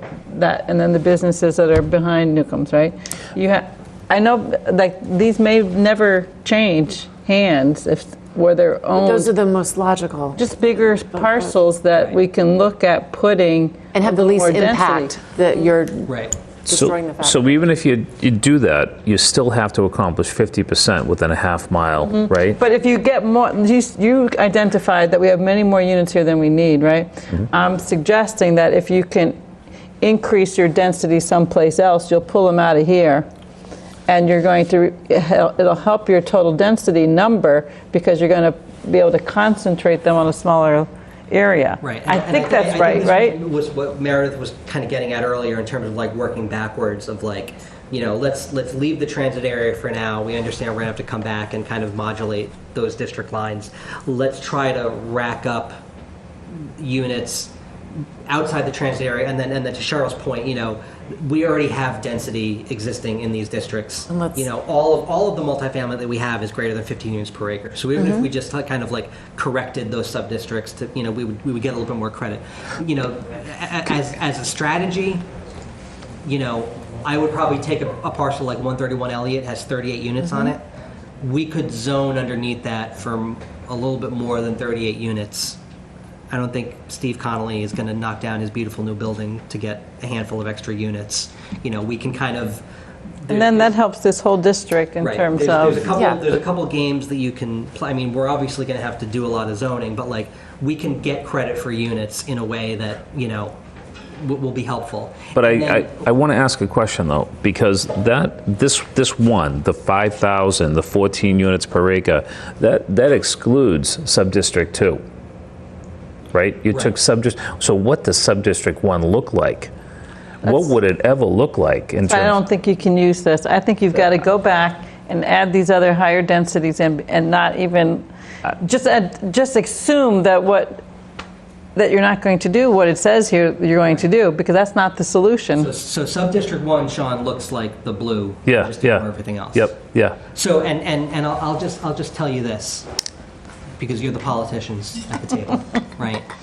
I think Meredith and Cheryl's kind of strategy here of like, let's test a couple more kind of logical parcels outside the district. Let's get right on the existing multifamily we have in these districts, because the drawing of the lines around this transit district is going to be a difficult decision for U5, because what the folks on Valley Road are going to say is, well, how come the folks on School Street are out but we're still in? That's going to be something that you're going to have to deal with. And I think so. This map is. Well, you'll have to deal with that too. Well, we're not alone. We're in this together. All right. Let's not make it the 5 members of the planning board. No, and this is going to be a joint decision by the select board as well. We're not doing this alone. I appreciate that. You're right. This is kind of this is still the sort of most equitable kind of map there is. But again, this is where calibrating it to what's there is, I don't know if there's a better word for it, but that's why I'm not ready to say that, to give that district out yet, because we have work to have work to do yet in here for some more testing and try and get some of those units out of this whole area and get them on some of those other sites. And then we can come back to these 2 areas. I agree with that approach. We need to see, now that we've seen what this does, with the parameters that you've put in. Right. But I mean, what this does is it underzones the areas that are already much denser than that, that makes no sense. Yep. It underzones that whole area that I just outlined, which 88 Wharf, I think, is like 28 units an acre. Yeah. No. So it's like, why would we put it at 3 units an acre? And this is where the whole parcel thing is screwy, because your zoning is probably only allowing like 3 units there, because that's a big lot. I mean, that's just nonsense. So there's so I think there's dials to be adjusted here. I think we can still put off some of the tougher decisions. But I do think, and then the next sort of agenda item is kind of talking about the fiscal impact analysis, and I think that's where Sean's point about how many we're not going to hit 2461 on the nosy unless we do an amazing job. But like how many because there is going to wind up being a trade-off in terms of drawing a district line that is the most fair and the most equitable may yield more units than you need. I think 5,000 compared to 2641 is probably overdoing it. But you're going to want to have that information of like what is the effect of drawing what we think is the most equitable map versus what is the impact of the additional potential units going to be, and how does that affect that question. So that's where we are right now in terms of the model kind of outputs. In terms of what we have in sort of technical assistance resources, and what I'll say is the model is a GIS exercise. So we have the capability to to do model runs in-house. It's just, we would have to teach ourselves and Alan, how to do it. We have technical assistance resources at our disposal that we want to take advantage of. So I have the model package that UTL has been working with. My plan was to, MAPC has technical assistance resources, have them test the additional districts that we will identify, have them do the calibration on the existing multifamily in the transit area, pass that back to UTL, because UTL is also on the hook for us to produce additional materials in terms of visualizations, which they're currently working on, and then produce meeting materials, not dissimilar to the slideshow that we can sort of take to the planning board, take to the select board, take to the community. I kind of want them kind of effectively batting cleanup on a third set of iterations. So basically taking what MAPC does, they'll do a similar exercise to this. Here's what these extra districts get you. And then, maybe we find ourselves hopefully in a situation where there's one more crack at an iteration and maybe we can get to something we can start kind of building language around. Now, that may not happen by July 1, 2023, in which case we either look for more technical assistance resources or we start to figure out how to do these model runs in-house, which again, other towns have done it. A little more resourced than us, but we definitely have people in the building that can do it if we need to. So we're not, June 30th is where our technical assistance runs out, but that doesn't necessarily mean that that's where the iterating on these district lines runs out. So Tim, do you think that, knowing that July and August, a lot of people will be away and on vacation, do you think we have an opportunity to do something where there's public participation, not just a presentation, and not a Zoom, but more either on the ground or something where there's boards and people do some. Yeah. So we would like to get out in May to just That's what I was thinking, the May 22nd meeting, could we make that a public, Council on Aging public meeting? If the board wants to do that, we would definitely be interested in doing that, irrespective of what is produced by our technical assistance consultants. Just sort of getting a progress report out to people and getting some, and just having, because I think, one thing that we've been talking about, we're kind of waist deep in these numbers. The other thing is kind of, what does this stuff look like? And I think that's one thing where we've tried to convey what 3 units on a 5,000 square foot lot looks like, what 28 units per acres looks like. I think there's input, and what I don't want to do is go out and ask people, where do you think a zoning district could be? Because I don't think we're going to get interesting, useful information, because I don't think that anyone is going to tell us things that we don't already know. We also asked that already in the public survey. Right. But I think there's other questions that we can ask in terms of, what do you think appropriate housing typologies are in the town of Milton? What do you think, appropriate densities are in different areas that, because again, I think we're on the hook to comply with state law.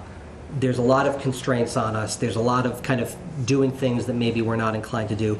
There's still a lot of opportunity for us to craft this in a way that achieves a lot of our priorities. And I think, when we talk about 3 units on a 5,000 square foot lot, that's the type of thing that, I say this all the time, you can't, with by right zoning, you can't guarantee any given outcome on any given lot, but you can put parcels in as good a position as possible to be preserved and to be renovated or added on as opposed to being demolished. Just like we did with Milton Village zoning, I would say.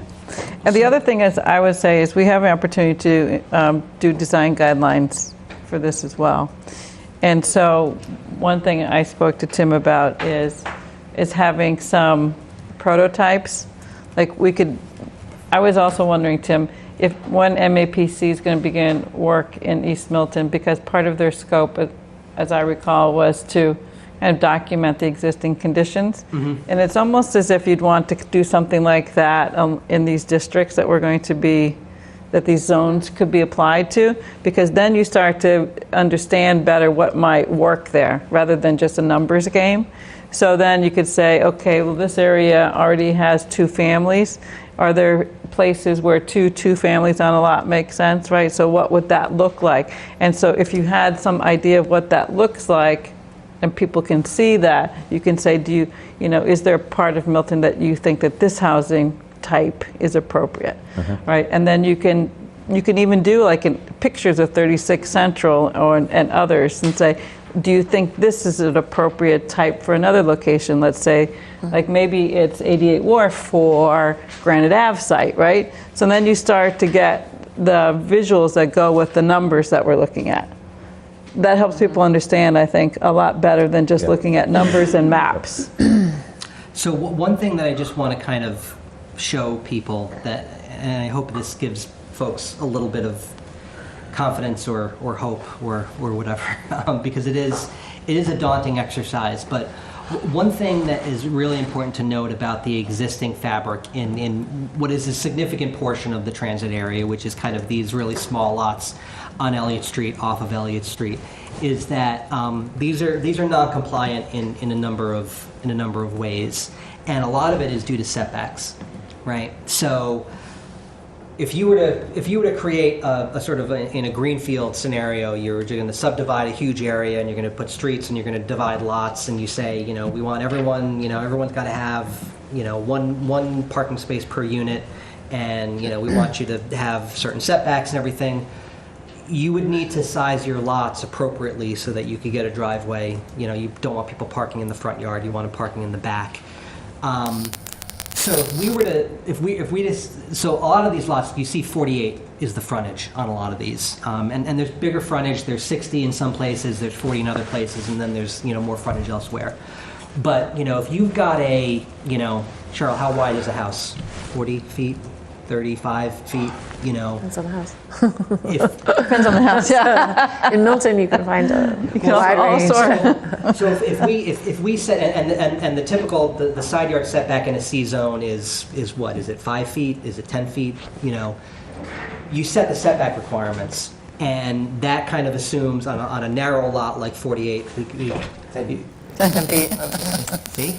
In that unofficial chart. Go Jim. Go Jim. So if you were to build a brand new house on a 48-foot, wide lot with 10-foot setbacks, now you're talking about, you're in the middle of the lot and you've got a skinny house and you've got 10-foot setbacks on either side. It's going to be tough to get your driveway in on either side, right? So that's why you see so many of these parcels where, the house is kind of leaning towards one side of the frontage, and then the driveway just goes in on the side. And you've got shared driveway situations. You've got one right here.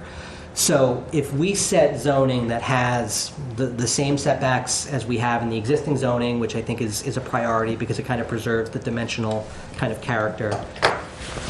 But Tim, can I just add something there? You're just pointing out something though.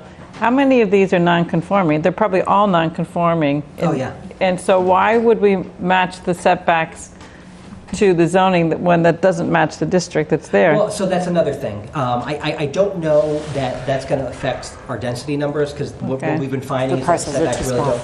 But from the perspective of what we're talking about here, maybe you do want to set them in a way.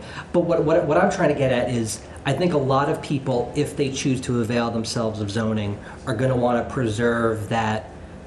We don't use the term grandmothered or grandfathered anymore, that non-compliant footprint. But so here's the thing, what I always say oftentimes to people is, you like your neighborhood, you like Milton the way it is, you couldn't build Milton today under our current zoning. So why do we zone for that now, when it doesn't reflect what we've got? So it's going to be a conversation, because I guess what I'm trying to get at is, if you're the owner of 313 Elliott Street, and you want to go from a one-family to a three-family, if you knock down 313 Elliott Street, you're going to have to move that footprint, and it's going to make it harder for you to get your driveway back. If you preserve this footprint and do an addition in the back or an addition up top to preserve this footprint so that you can get your parking in, that when I say putting parcels in as good a position as possible to be preserved, that's something to keep in mind, that if there's a parking requirement and you don't want people parking in the front yard, these non-compliant footprints are actually very useful for that, and that puts limitations. Even if you have by right zoning for additional density, you're going to want to avail yourself of that footprint.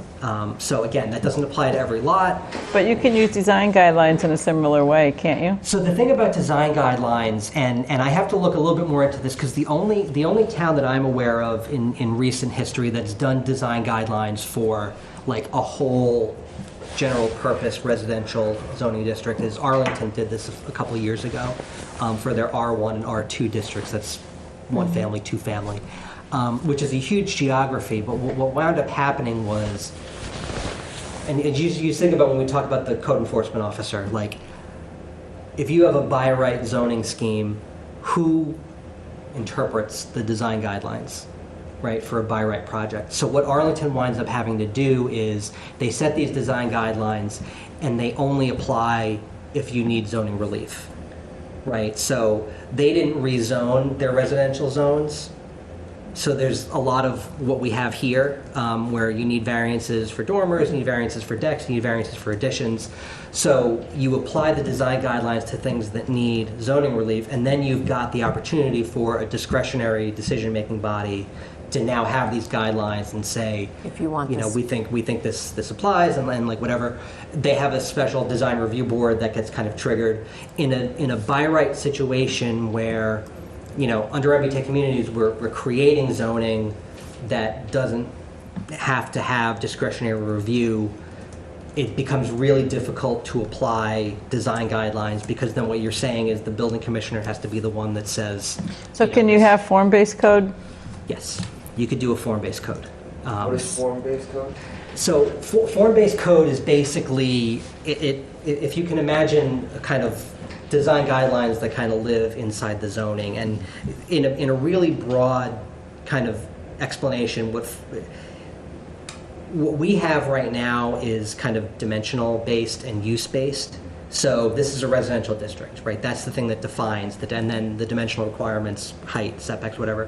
What form-based code says is we're less concerned with the use and more concerned with the form, right? So it has much more visualization in terms of massing in the zoning. Roof it has lines. much more things about roof lines, about various kind of facade treatments, and whether it's single family, multifamily, some form-based codes will include commercial, but it basically is kind of on a fundamental level, we care about what this looks like, not as much about what it's used for. So the reason I suggest it is that since this has to be as of right and you can't make it discretionary, you put as much into the code as possible to get the desired outcome that you want. So effectively, it creates, there's a kind of, what the actual zoning code looks like, and then kind of programmatically, it creates what are effectively design standards. So like guidelines, if you look at our Milton Village guidelines, they're, we like the way this looks and we think you should do this. A standard, 35-foot height is effectively a design standard. And then you can get more detailed with that. I mean, Milton Village is a little bit of a hybrid, as we've talked about, because we put a lot of design standards into the zoning, which means you have to be compliant with the standard. But then we gave discretion to the planning board to waive a standard, too. So that meant, like you could give some flexibility to how a parcel is designed, that if you can waive a standard.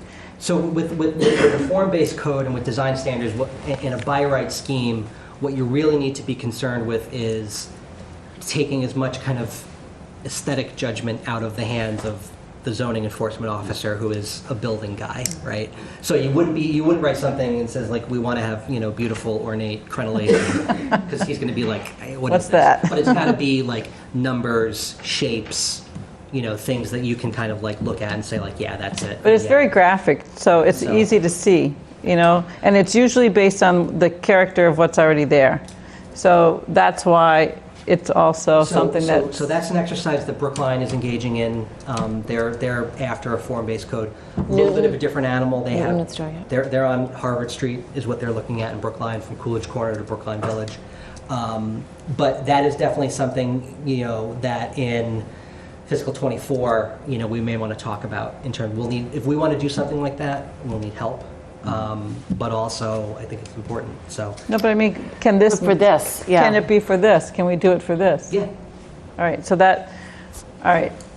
I just So think, next steps, yeah. I'm sorry, you were going to go next steps, and I was going to Just- ask, do we think we need another meeting before the 22nd? Before a public forum, whether it's the 22nd or a public forum at a different date? I think so. I think so too, right? It would be great. I think if, based on the information, if you can sort of work with some new subject strips that we were talking about tonight, and we'll work, I think we work from some of those higher density areas and back into what. Yeah. Let me see if there's anybody here that are on the screen. I do, yeah. Is there anyone who would like to speak to something? I know you've been patiently waiting. If you want to come join us, and then if there's anyone else. Welcome.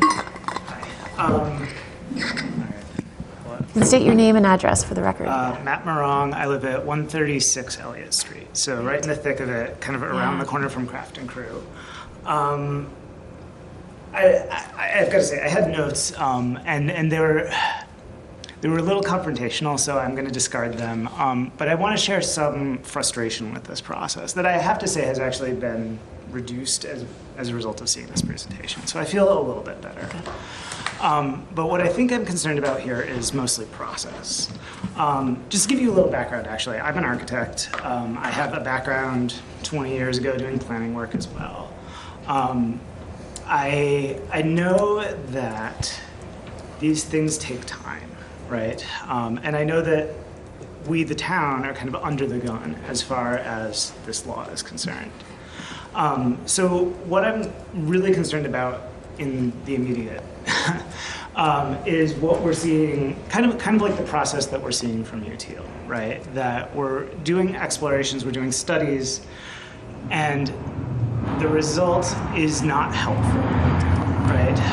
I think that this is actually a massive design problem, or at least maybe that might be my bias as an architect. But I just know from my professional career that these things take time, they take iteration. And of course, this is also the most public design possible, right? We're dealing with people's investments, we're dealing with people's public spaces. And so there's an element of care that I think has to go into this, right? That I don't think that this is a matter of just overlaying a district and passing that density as a blanket across the area in the transit zone, right? I think that there's nuance to it, and I think that I want to be sure that the town is using the resources that it has well, right? I think UTL is actually, as far as planning firms that you could hire to do this work, I mean, from what I've seen, I think they might be among the best in the business here in Boston.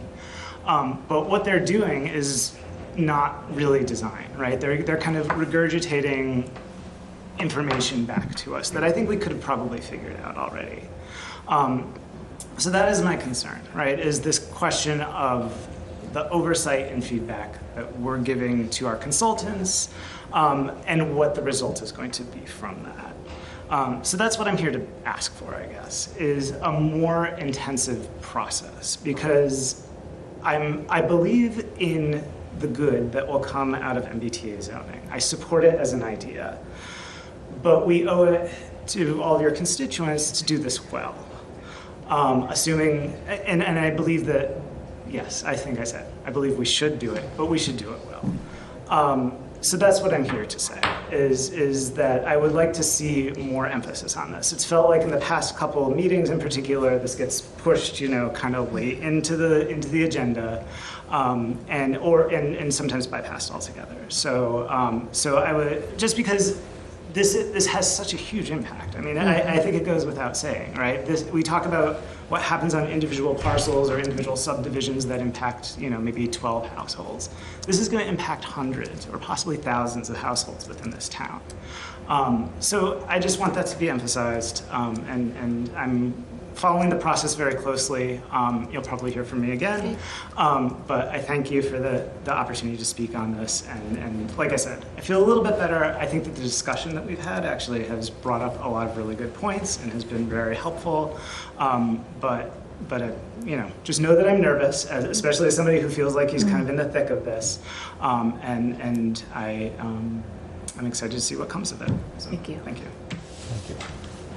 Thank you. Great. So we were just talking about adding another meeting. There was no is one there else? someone else? I had another On the hand. screen? I just wanted to make sure. No. No, okay. So we were going to add another meeting to sort of review and look at sort of the sub-districts on where we are following tonight's discussion. And we have May 11th, which we have a big public hearing, so we can't do it that night. So would there be a date for people between the 11th and the 22nd that we could meet on this? Let's see here. About the 16th, I could do this. Tuesday. Good. That would work for me.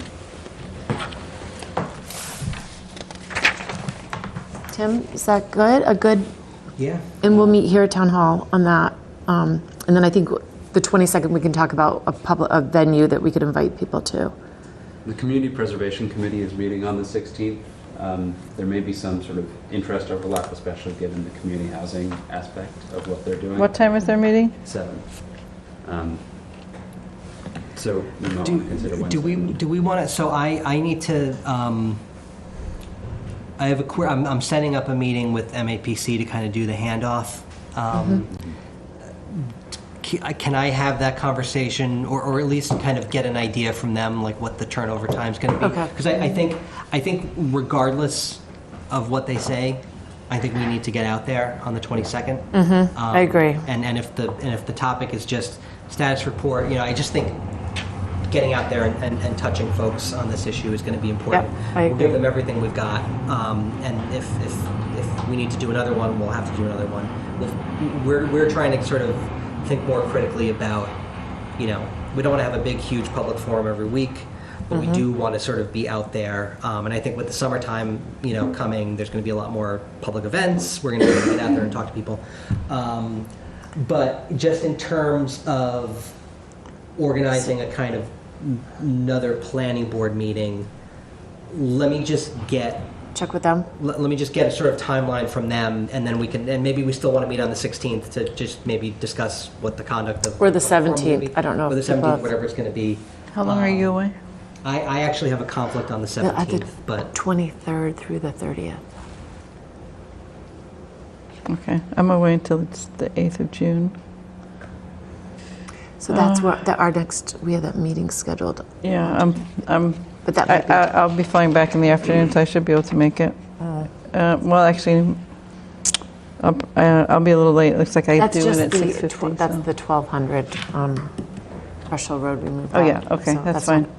All right, so just in terms of, I think it would be, I was just wondering whether we move the 22nd out, but it's not going to work with our schedule. So, yeah, I think if we could get another meeting in, why did you say after the 11th? Could it be before the 11th?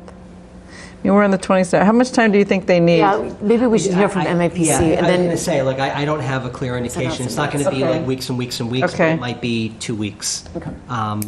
So I'd like to have a So clear idea. what if we did do something though, even if it was just a quick to see what this looked like? I mean, maybe we do a 6 o'clock for an hour, or even if it's a Zoom, if people can't get here. I'm just thinking to get an update, like this kind of an update. Yeah. It's not. Right. If we had had this earlier, we could have given you feedback earlier, probably, Yeah. and just, yeah. So, So I'd rather not lose the opportunity for feedback if we can squeeze it in someplace. all right, so I think we need to hear from Yeah, MAPC. I'll get a clear idea on timeline from them, and then I'll shoot a poll out to the group, and we can figure Okay. out. And then, Tim, did you want to, because I know you are anxious to also get the RFP moving? Yeah, so I think the scope of work is relatively slimmed down. I think that. I don't know if everyone had a chance to review. I did have a question on that because I know you took out a lot of what was originally in the RFP. I really wanted to just focus on the impact analysis because I think that some of the other. Really what it comes down to, I think this is a concern that someone raised early on, is like finding someone that can do all of this. And I think that there are firms that definitely just do municipal fiscal impact analysis, and like adding more for lack of a better term, sorry, Matt, designy stuff. Yeah. You But I would did sort of like be in a situation where you'd have to have teams of folks coming in, and it might take longer to do. So I guess my question is, you did have with the municipal impact analysis, you had based on the build-out analysis, but you had in here in the scope that this firm would do a build-out analysis, but it's actually we're paying UTIL, it's under their contract that they do the build-out analysis? I think. So it shouldn't be in here too? Yeah, I think what I would rather, and I might have said this in the past, what's going to be important for this analysis is less. I mean, it becomes important kind of like where the districts are and kind of generally what the housing types are. But I think what really becomes important is what is the assumption of the number of units that we expect to be built out in a certain time frame. Because, the longer you go in a time frame, 20, 30, 40 years out, the less reliable any modeling becomes. And so you've got to pick a timeline that's kind of in the relatively kind of reasonable future. 10, 15 years. Do we have a sense of what Milton's average is? I mean, it's not very high, right? In terms of like how units per year permitted? It's not a lot. I mean, you throw in the 40Bs and that'll change everything, but... But I think you offer something by right, and I think every developer in town is going to be all over it. I think that, so there's going to, and what I'd like to put in the scope is like, with consultation with the planning board, determine a time frame and determine a build out. Because I think, we're not going to get 2461 units in any kind of reasonable time frame. It's just not going to happen. Our population is not going to increase by 25% in my kid's lifetime, So you've got to pick numbers. Right. And those assumptions become important to get valuable information. Right.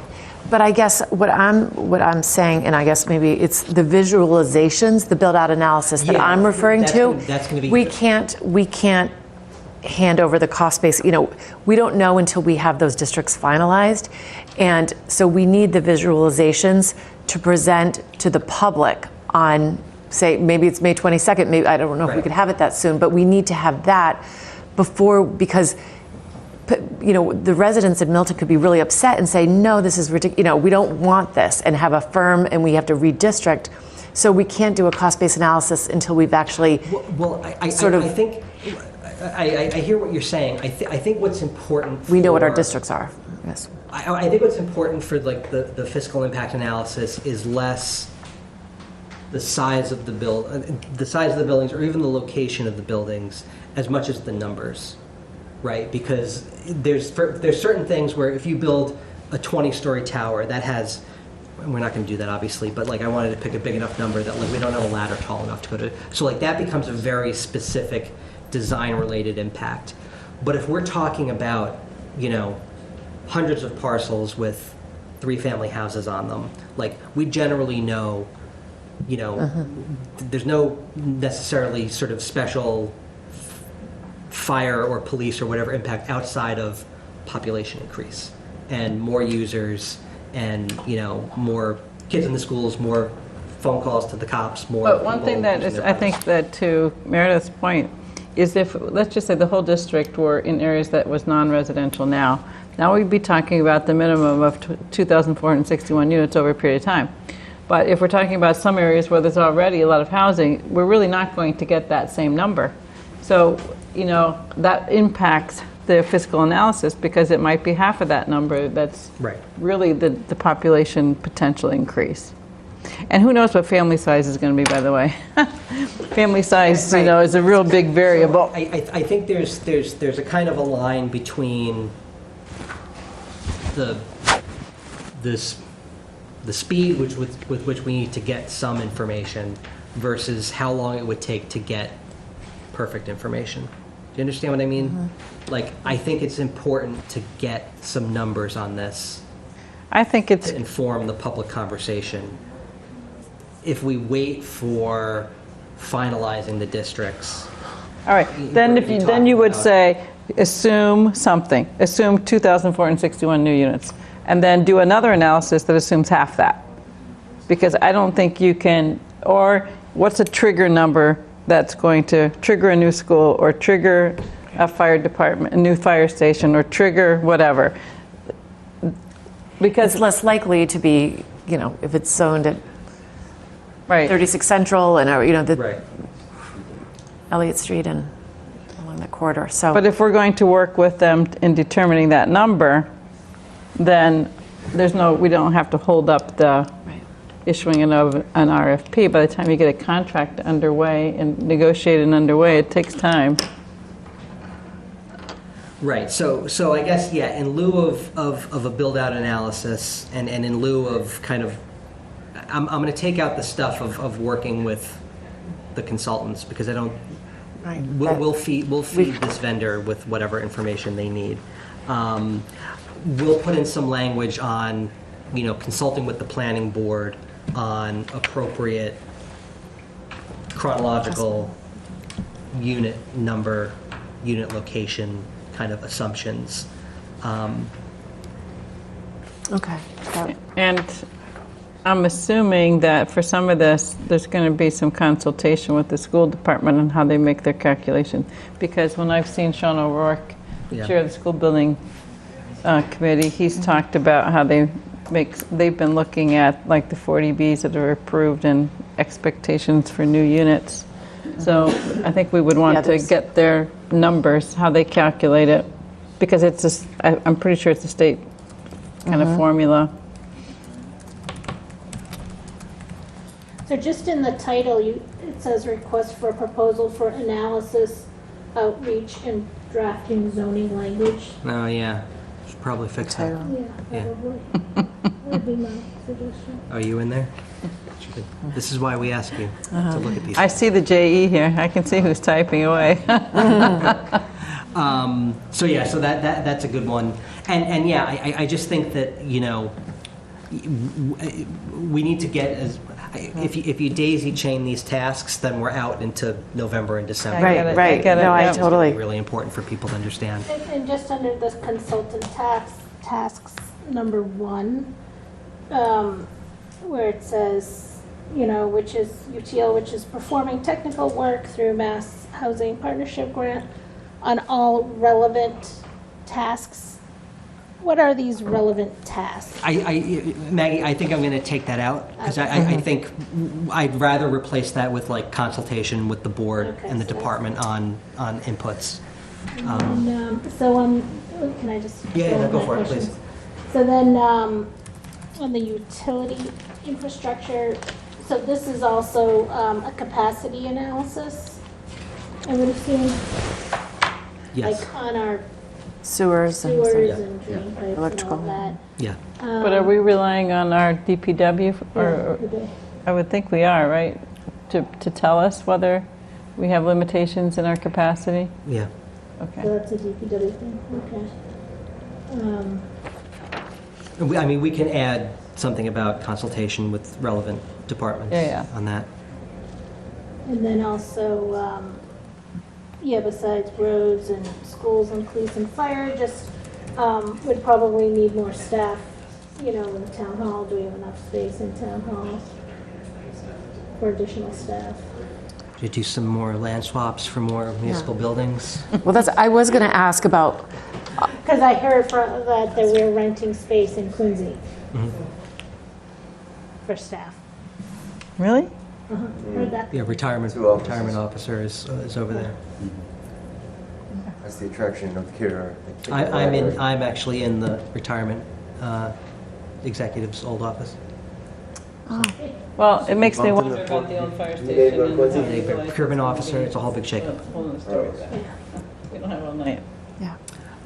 So we'll add language on consultation with relevant municipal departments, including schools and DPW.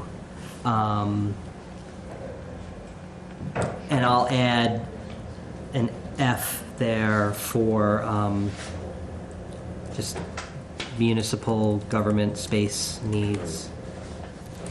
And I don't know what the other board members think, but I was going to ask about off-street parking requirement needs / maybe loss of open space. Because I think that's an impact that, as we're looking at this, what are we losing as open space on those lots? So I think, I don't want to have expectation. Let's think of how would you know that, I guess, is the question. I think it's an important thing to. Yeah. That's why I think it's a good idea to look at 88 Wharf, look at 1 Elliott, look at the buildings that right now, the footprint of open space, we're not going to lose open space on those. Right. So lots, you're thinking about the big parcels. I'm thinking about the little parcels, right? Mm-hmm. And you set a zoning envelope, and you set setbacks, and you set sort of impervious space requirements, and it's is it knowable to kind of understand what that potential is across those hundreds of lots? So might be more challenging. So I think we can definitely put it in. Can you add that? So so maybe parking, if it's 1 unit per, what are we at? And the parking is a little bit easier. I'm thinking about the open space. It's kind of like I know. I don't want people to expect that there's going to be reliable information on things like that. Right. There may be, but things like parking are a little bit more kind of less quantifiable. Right. If we think about some of the testing like we did in Milton Village, where you can pick a few parcels and test out the standards, I think that was a good way to do it. You're not going to do every parcel, but you learn a lot by testing out. You will remember we revised some of these things after we did that, right? So I think if that can be in somebody's scope, if not. And I think it would be util, according to what their scope is that. Something. Could you repeat that? I'm sorry. Just test out, a few parcels when you apply this, right? Yeah. No, util is doing that. Yeah. Okay. Yeah, that's what it's in there. That's part of their. Yeah. Good. Now, and back to parking, can you put a requirement in that there's no additional parking? Because it's on transit, the whole goal is for transit. So this becomes a trade-off conversation, right? Where, especially in the transit area, if your concern is about open space, one good way to preserve the open space is to not require a driveway and a parking lot in the backyard. You can put a maximum in and no minimum. Right. So that becomes something that towns will do, is they'll set a parking maximum so that because with a parking minimum, it's one space per unit. You think, hey. I would put that as the maximum and put no minimum. So to your point, if somebody thinks that they're going to, it's a transit community, you don't have to build it. And then also, would we have a conversation with the police department? Because I know as residents, you can go to the police department to get an on-street parking permit, and I feel like they've been issuing more and more of them. Mm-hmm. So how do we communicate to them that we don't want them to be issuing more and more of them? Well, I think, and when we talk about, we referenced this earlier about kind of this is like a joint decision-making process. The planning board, are the zoning folks, but this touches on so many other policy areas that are under select board control, for instance. And so, what the actual mechanism would be, I don't know. It could just be, the town administrator gets the chief on the blower and says, stop giving out so many hardship permits. You might want to, formalize that a little bit more. But that's something where, I think there's definitely, because we used to wrestle with this in the city of Boston all the time, where for all sorts of reasons, you want to reduce the amount of parking, especially around transit, because you want to give people the opportunity to kind of live that kind of car light lifestyle. But then you've got an existing condition where we don't have overnight parking. We prefer not to have that. How do you sort of preserve that through policy? And so that's definitely something where, keeping an eye on what those effects are going to be. So we'll definitely have to kind of keep that in mind. So I have just one last question on the RFP. Because we've narrowed the scope, we're not asking zoning, we're not asking them to do, outreach, drafting the zone languages. Are we going to change are we still going to, offer 49, almost 50, under 50,000 for a lot less scope of work? So this is another, Because we're still going to need these services, so we Right, might need to have the definitely funding think for that we other wanna things. Hang on to some money. Yeah. So what would be the proper number, do you think, to put on just for doing the impact analysis? I don't know. 'Cause it seems like the zoning is going to be I think the you're most looking at more expensive. like, no more than 20 for it. Yeah. And so, and I know we've talked in the past about having the town administrator do a lot of this in-house. Can he do a preliminary cost analysis? Because he has all the numbers, and then we have someone outside, and then we sort of I compare. think that's going to be really tough to do, to even take a stab at in-house in the time frame that we need to. I also think it's nice to, like with this work, to have an independent analysis of it that then can be, the potential for any, sometimes people will question whether there's any kind of intent or, I don't want to call it bias, but somebody independent is just, this is what they do, just like general code. I mean, they just that's every day they do this work. So Tip, I would trust you to put the number that you think is most appropriate with Here's what your I'll say. experience. I'll do a little research, because these things tend to be done for like discrete, like individual projects, not as much for zoning. So that's where I'm going to be drawing from kind of examples. If it's below, if the typical thing is below $30,000, I'll go with that number. If I find that I'm seeing it be more than that, I'll come back to you all and we can talk about it. Is that okay? Yeah, I mean, my instinct is this is not a big number. I mean, even Right. that feels like a big number, in my opinion, I just don't. I think the actual zoning is going to be We'll more need to. costly. We want the money there, and want this, the- yeah. We'll need to keep some powder dry, but yeah. Especially if we try and do form-based, that's going to be more expensive. Do you have someone, Tim, in your community of town planners that may have already contracted someone for this? I'm sure there is. Yeah. And because people have been doing not exactly this type of work, but similar type of work around everyday communities.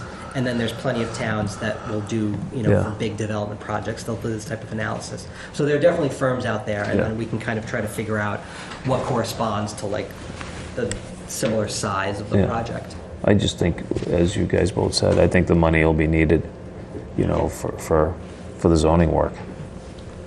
And, the other thing that I'll say is, the state's been putting a lot of resources, behind this for folks. It's all kind of been fiscal year based. I'm still kind of crossing my fingers that there's going to be more goodies for us in July. Because the other thing that is a little bit kind of frustrating is there's some really great examples out there of towns that are doing really great engagement and analysis, and these are all towns that don't have to do zoning until December of 2024. So they've got the luxury to kind of do all sorts of nice, and like we are kind of in the thick of the crappy zoning analysis type stuff. So like we're really kind of building a plane as we're flying it right now. And we really are kind of on a clock. So I think this is a really great conversation. I think we should continue this, and we'll get some more information from our consultants. I want to get this out next week if it's possible, so we'll make these edits. We'll find some comparable prices and set an appropriate sort of not to exceed. Like I said, if I find a couple good examples that are comparable and they're $20,000, great. If the examples come back and they're like 35, 40, I'll pump the brakes and come back and we can talk about it. And can you just circulate the final draft before sending it out? We'll send that out that's great. tomorrow afternoon or early Great, this week. great. We Yeah, 'cause it's- checked in with the town of Dedham, who did an impact analysis. Their budget was around $25,000. Okay. And that was from like Jan Goldson, so familiar sort of planning firm. But that might be increasing as they're sort of gaining more understanding of the sophistication. That was their expectation, that it would be between 25 and 30 rather than. You said they were a lot easier because they just rezoned Legacy Place and. Yeah. Yeah. Yeah. So they had a lot more existing. Yeah, but also, I mean, this was, the analysis that they paid Golson to do kind of informed that decision. So this was kind of, they got a really, really, really early head start on just like getting money out the door and getting someone in to help them. But I think there's plenty of firms that are out there that are doing this. I think we'll be able to kind of figure this out. But I do just, I think getting this information in the queue is going to be important. Because I think, one element of this is, finding out what the possibilities for compliance with the model are. And then there's a whole other conversation about, well, how do we actually make that look and feel how we actually want it to? Good. Thank you, Tim. Thank you for your work on that. So we'll just wait to hear from you on whether we're going to meet before May 11th or the 16th or 17th, what the time frame for MAPC is. So you can get that out and get the RFP out to everybody. That's great. And I think with the time we can move to our final agenda item, unless there's anything else, Tim, that you have. Okay. So the last thing on our agenda is the reorganization of the board and committee assignments. We currently, Jim, all have, we are representatives to various other committees and boards. You probably saw the various telecommunications design review committee. Sean is on that. Maggie has been the fair housing committee. Which is, I haven't been invited to one meeting. We haven't had any meetings. if and when that committee gets back on, Maggie's on it. Okay. We can talk about that. Good, because that's So, important. When we talked about this, no, Maggie, sorry. When we talked about this last year, we were kind of in the process of getting the Fair Housing Committee back on track. Right. And the select board kind of pumped the brakes on kind of all committee creation. Right, that's right. So we're still kind of in the queue on that. Great, so. Just before we go into, I just want to kind of let everyone know, just because there are kind of currently unexpired terms, but they're all kind of staggered right now. So Cheryl is MPIC until December or October 31. Meredith, you're good on open space until February of 25, unless the board decides otherwise. So because Rich is not here, Community Preservation Commission has an opening, and then there's a new committee that needs a planning board member, which is the Climate Action Planning Committee. Telecommunication Design Review is up, and then Meredith, you're up on capital improvement planning at the end of June. Okay.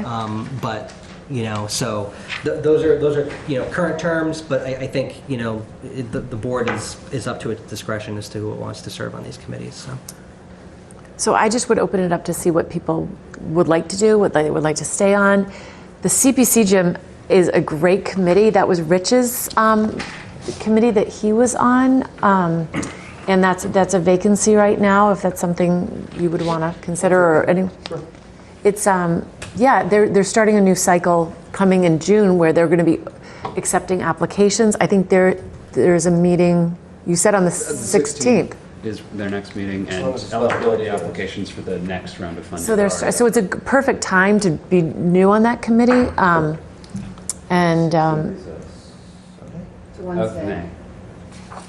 May, I'm sorry. But we're talking about, whether we meet on that night or not as a planning board. But I have Boy Scouts on Wednesdays, so that would trump anything. So excuse me. Are their meetings are on Wednesdays? Are they on Wednesdays? No, it's on the 16th, which is Tuesday. So all their meetings are on Tuesdays? Or they just? on Wednesdays. Typically, Yeah. if you're on the committee, you might be able to They might be able to meet on a provide some different. input on that. 16th is a Tuesday? Yes. No, 16th of May is a Tuesday, but they meet on Wednesdays. Normally. They typically meet on Wednesdays. Bring the scouts with you. They might learn something. A little citizenship and community merit badge. It's actually a right requirement. Right, exactly. And the other thing I is, think we would see more kids at our meetings. I don't know that they meet I don't know how often they meet. It tends to be more. Typically monthly, though, when it ramped up. When it ramped up, the actual right. sort of final things, it was once every week for 3 weeks. It gets close to. I won't be able to do that once every week for 3 weeks, but monthly I can do. So maybe maybe you could just reach out to the chair of the committee and see if it would work before deciding. Yeah. Okay. Yeah, and, right? That makes sense. I'm not clerk for the CPC, so if you have questions, you can ask me. Yeah, right. And then, Sean, your telecommunication design review, we actually have an antenna coming. We do. Yeah, but we need to get you. Exciting. I don't know if you've been sworn in, and actually, it's an old committee that just kind of gets, we haven't had a new antenna in quite some time. One of the members actually unfortunately died recently, so there's actually a vacancy on that one as well, which is kind of, but you and Nick Gray from the Board of Appeals makes a quorum, so Good. we'll have some business for you soon. Yeah. And the other thing, Jim, because I don't want to put you, is the Capital Improvements Committee also, they meet for anyone interested, they meet, they really don't meet. 7 a.m., right? 7 a.m., but I think we only met 4 times this year because we didn't know how much free cash we had until December. So there were really limited number of meetings. You don't meet all year on the Capital. Usually you start meeting a little bit earlier than December, but you don't meet all year, and the meetings are at 7 a.m. typically on a Tuesday morning. That I could do. So if that's interesting, it's interesting to see, different projects that are sort of in the works and what people are looking to do. So if that would be a preference, my term is up. Just on that, I could rotate it, but we should have somebody on CPC. So I don't know. Well, I was sort of thinking the ones that sort of, because I've got a lot of time from whatever the fair people. housing. The Climate Action Planning Committee, I'd be interested in. I would never want to kick Cheryl off of master plan, but if you ever want to come off of it, that would be another one. I feel like I would be more interested in the climate action over the CPC though. But if you needed somebody on CPC, I don't know. I think I'd prefer climate action over CPC. Okay. I don't want to commit to CPC on Wednesdays. Yeah. That's because that's a night you have. Yeah. So, after all the years I've been on it, MPIC, in the past, I offered it up to folks and didn't, no takers. But I feel like we're getting close to the end now, and I feel like, yeah, and it just feels like it's a lot to ramp up to. And no offense, but 3 volumes, and I was on the committee in 2013. It's like, so I feel like it's a good thing to just kind of finish off. Yeah. And I mean, I wouldn't mind something else. CPC, CAPC. I mean, they sound interesting to me too. But I think it's probably best to. Board. Thanks. No one offered in the past. Okay, and I am fine with the open space and recreation. We're sort of in a mid process too on the updates. We're going to be doing some. Can I just say something about CAPC? Rich had applied for that, and there were only 2 at-large, and he wasn't selected for the at-large.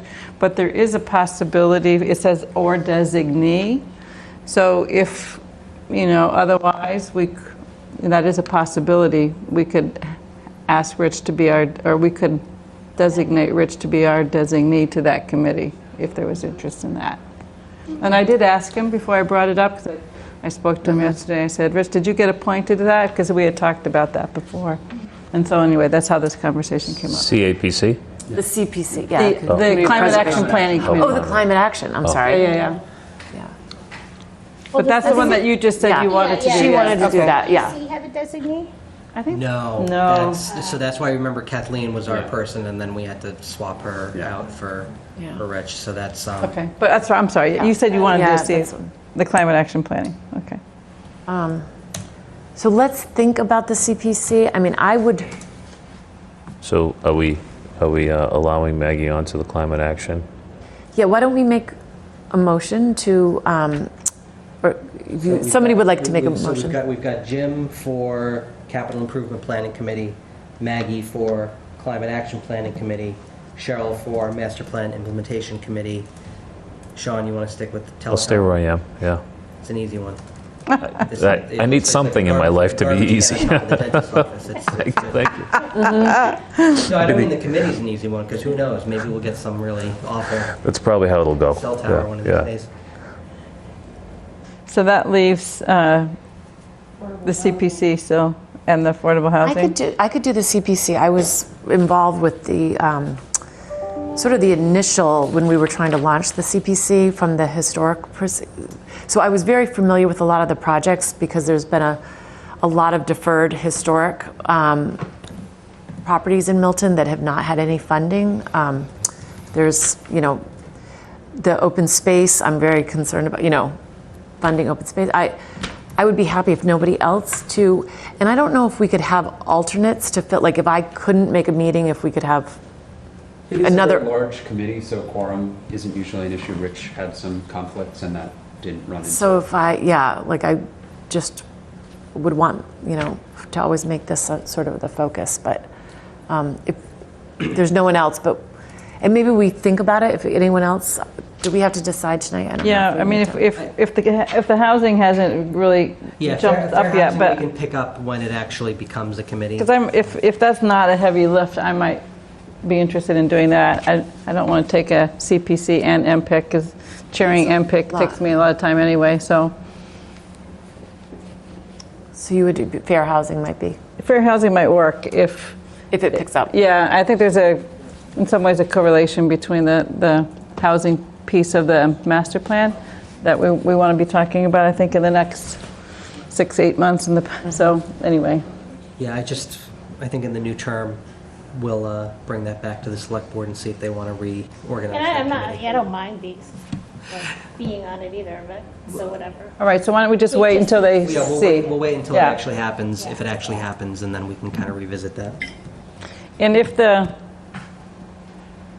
to your point about the CPC, I mean, I wouldn't mind attending a meeting to get a sense of the load, know. And so if you wanted to wait to decide, Meredith, because let's hold off on because it is a tie because I watched a lot of their meetings, so it does get pretty busy at the end when you're trying to narrow down the other thing is that you're on the historical commission as well, so having those two titles as a member of the CPC might be conflicting. Well, I would.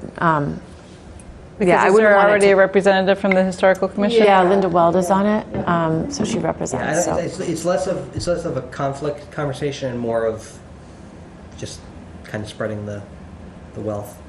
Spreading, yeah. I mean, on the interesting committee though. It's cool. All right, so Julie, how about letting me know when the next meeting is? I'll just. 16th. The 16th. Oh, that's right. We just talked about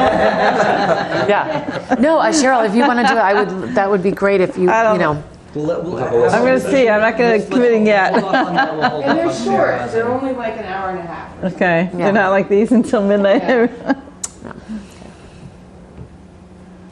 Okay. So we've got that's Jim good. for capital improvement, we've got Maggie for climate action planning, Cheryl for MPIC, Sean for telecom, Meredith for open space, and then we'll TBD on the other two. Yeah, I think that sounds good. So we need to vote on those formally. So if we can have a motion to accept those nominees as discussed. Second? I'll second. Okay. Then we can do Cheryl, roll call. No, we all go aye. Aye. That was a unanimous Just vote first. Yeah. Okay. So then we have the reorganization of the board, which, Jim, so that we don't, all that we really have, some committees have a chair, vice chair, and secretary. We just have a chair and a secretary, which Cheryl has been serving, and I've been serving as the chair. But in the event of, say, Meredith not at a meeting, she can designate a chair. So or Cheryl, yeah. Typically, it would be the secretary would step in. The secretary can be the chair for that meeting. Right. Yeah. Right. So if there's a time that I get sick and somebody else needs to run the meeting. Yeah, that doesn't happen very often. So that's try to be. Yeah. Then we all take the week off. We all Zoom. We'll Zoom. And we'll start the meeting at noon this local time here. So Julia should be chair for all she does. So unfortunately, we can't nominate Julia, but any discussion, and I leave it up to everybody. Thank you for being chair, Meredith. I know that in my 8 years, I was chair twice. It's not the easiest of tasks to try and keep everybody on topic and on time. But I was wondering, Sean, I haven't talked with any of you, so whether you would have an interest in taking over as chair. So I won't nominate you unless you say you're interested. You know, my problem is bandwidth. And, you know, and I realize it takes time to do the role. You know, I really do. And I just don't feel like I have enough time. It's really one of the reasons I take one of the lightest duties, committee assignments that we have, because I'm challenged to run the business, you know, the company that I work at, and I'm also I am chair of the board at Severian, which is a lot of work for me. So I just don't have the bandwidth to do it. I appreciate your interest and your confidence in me being able to do it, but I just don't think I could do it well. That's just how I feel. I just don't think I can. Okay. Yeah. It would be great. So I recommend Meredith to continue as chair, because you've done a great job, and it's nice to have a little bit of continuity. That's my I'm open to whatever. I'll make a motion. Is that what I do? Make a motion. That's a good motion. I was going to second. Yeah, I'll second that. So can we just have a little bit of discussion? Yeah, before we take a vote? absolutely. Yeah, I'm not. It's not so much a discussion about the motion. I just want to make some suggestions about the meetings, and it's not meant to be critical. So please don't view it as being critical. Absolutely. But you know, Rich and I have, I think, a few times during the last year had talked about the meetings and the agendas and timeframes and so forth. So in the spirit of being efficient with our time, these are suggestions for the chair. Is introducing each agenda item and its purpose and the action that we're intended to take, like when we started out. And sometimes, you know, it might be that the introduction comes from, more detail comes from the applicant or from Tim. But at least for the public's purpose too, is sort of set the expectation of what's going to be accomplished in this meeting on that agenda item. And then also setting a time frame for it, which is the challenging part too. But it kind of help discipline everybody, not just the chair, but discipline all of us, you know, to be sort of efficient with our comments. And then I'd really like to go back to having the staff reports. You know, I do work in other communities too, where it's like the way the meetings are set up and run.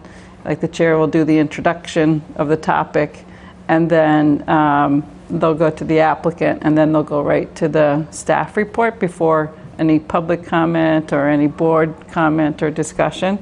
And I just view that as the staff is the one that's reviewed the applications, you know, making sure that they understand them, that they're complete and so forth. And it can save us a little time if they've gone through and they say it's consistent with the zoning or consistent with this or that. And then that could just help us get through more things on the agenda. And then the same spirit of the time limit is to set a time limit for citizens speak. I know the select board does that, so like they set 15 or 20 minutes, and if they've got a lot of people, they tell a lot of people that they've got less time to speak, right? So that way they can get through more of the agenda. And some of this kind of responds to the way even some, you know, members of the public have become a little bit frustrated with how long they might have to sit and wait for an agenda item.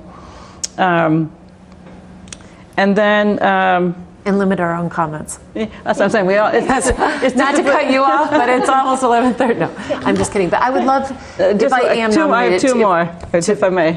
But two more comments. And I would love to, you can send those to whoever's chair. But there have been a few times when I've asked for things to be put on the agenda. They've never made their way on the agenda. I feel like that is they need to make their way on the agenda because we're all elected and we all have a voice that if we think that there's something that's appropriate to be on the agenda, that at least has an opportunity to get on the agenda. You know, so and it might be that it takes time to get on the agenda, but I'd like to make sure that that happens. And that would include committee that we serve on, you know, having some updates on that. It's, you know, there's been a lot of questions about what the Master Plan Implementation Committee's been doing and how I've been chairing that, which after 7 years and being on this board for 8 was a little offensive, I have to say.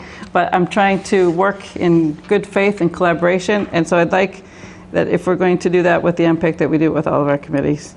It is required under the MPIC to report to the planning board twice a year. And to the select board, and yeah. to the select board, Yep. too. So And that's to the just, town meeting, it's not in the actually. requirements of the other committees, but we should do that. Yeah. I absolutely agree. Yeah. So those are my comments that I wanted to do in the context of the chair position vote, okay? So I do understand limiting comment, but also I have spoken at the selectmen's meeting too, and you know, public comment is for the public, and sometimes I do feel rushed when I speak, and I have to limit what I say because I'm like trying to get it all out in a really, you know, short amount of time. And I feel like it's the responsibility of the board to listen to the public. And yes, our nights can get long and we're all really tired, but that's why we're here. We're here to serve the public. And yes, some people can go on and it's hard to cut people off. But sometimes I do feel like people should, especially the residents, should have a little bit more time if they really feel like they need the time.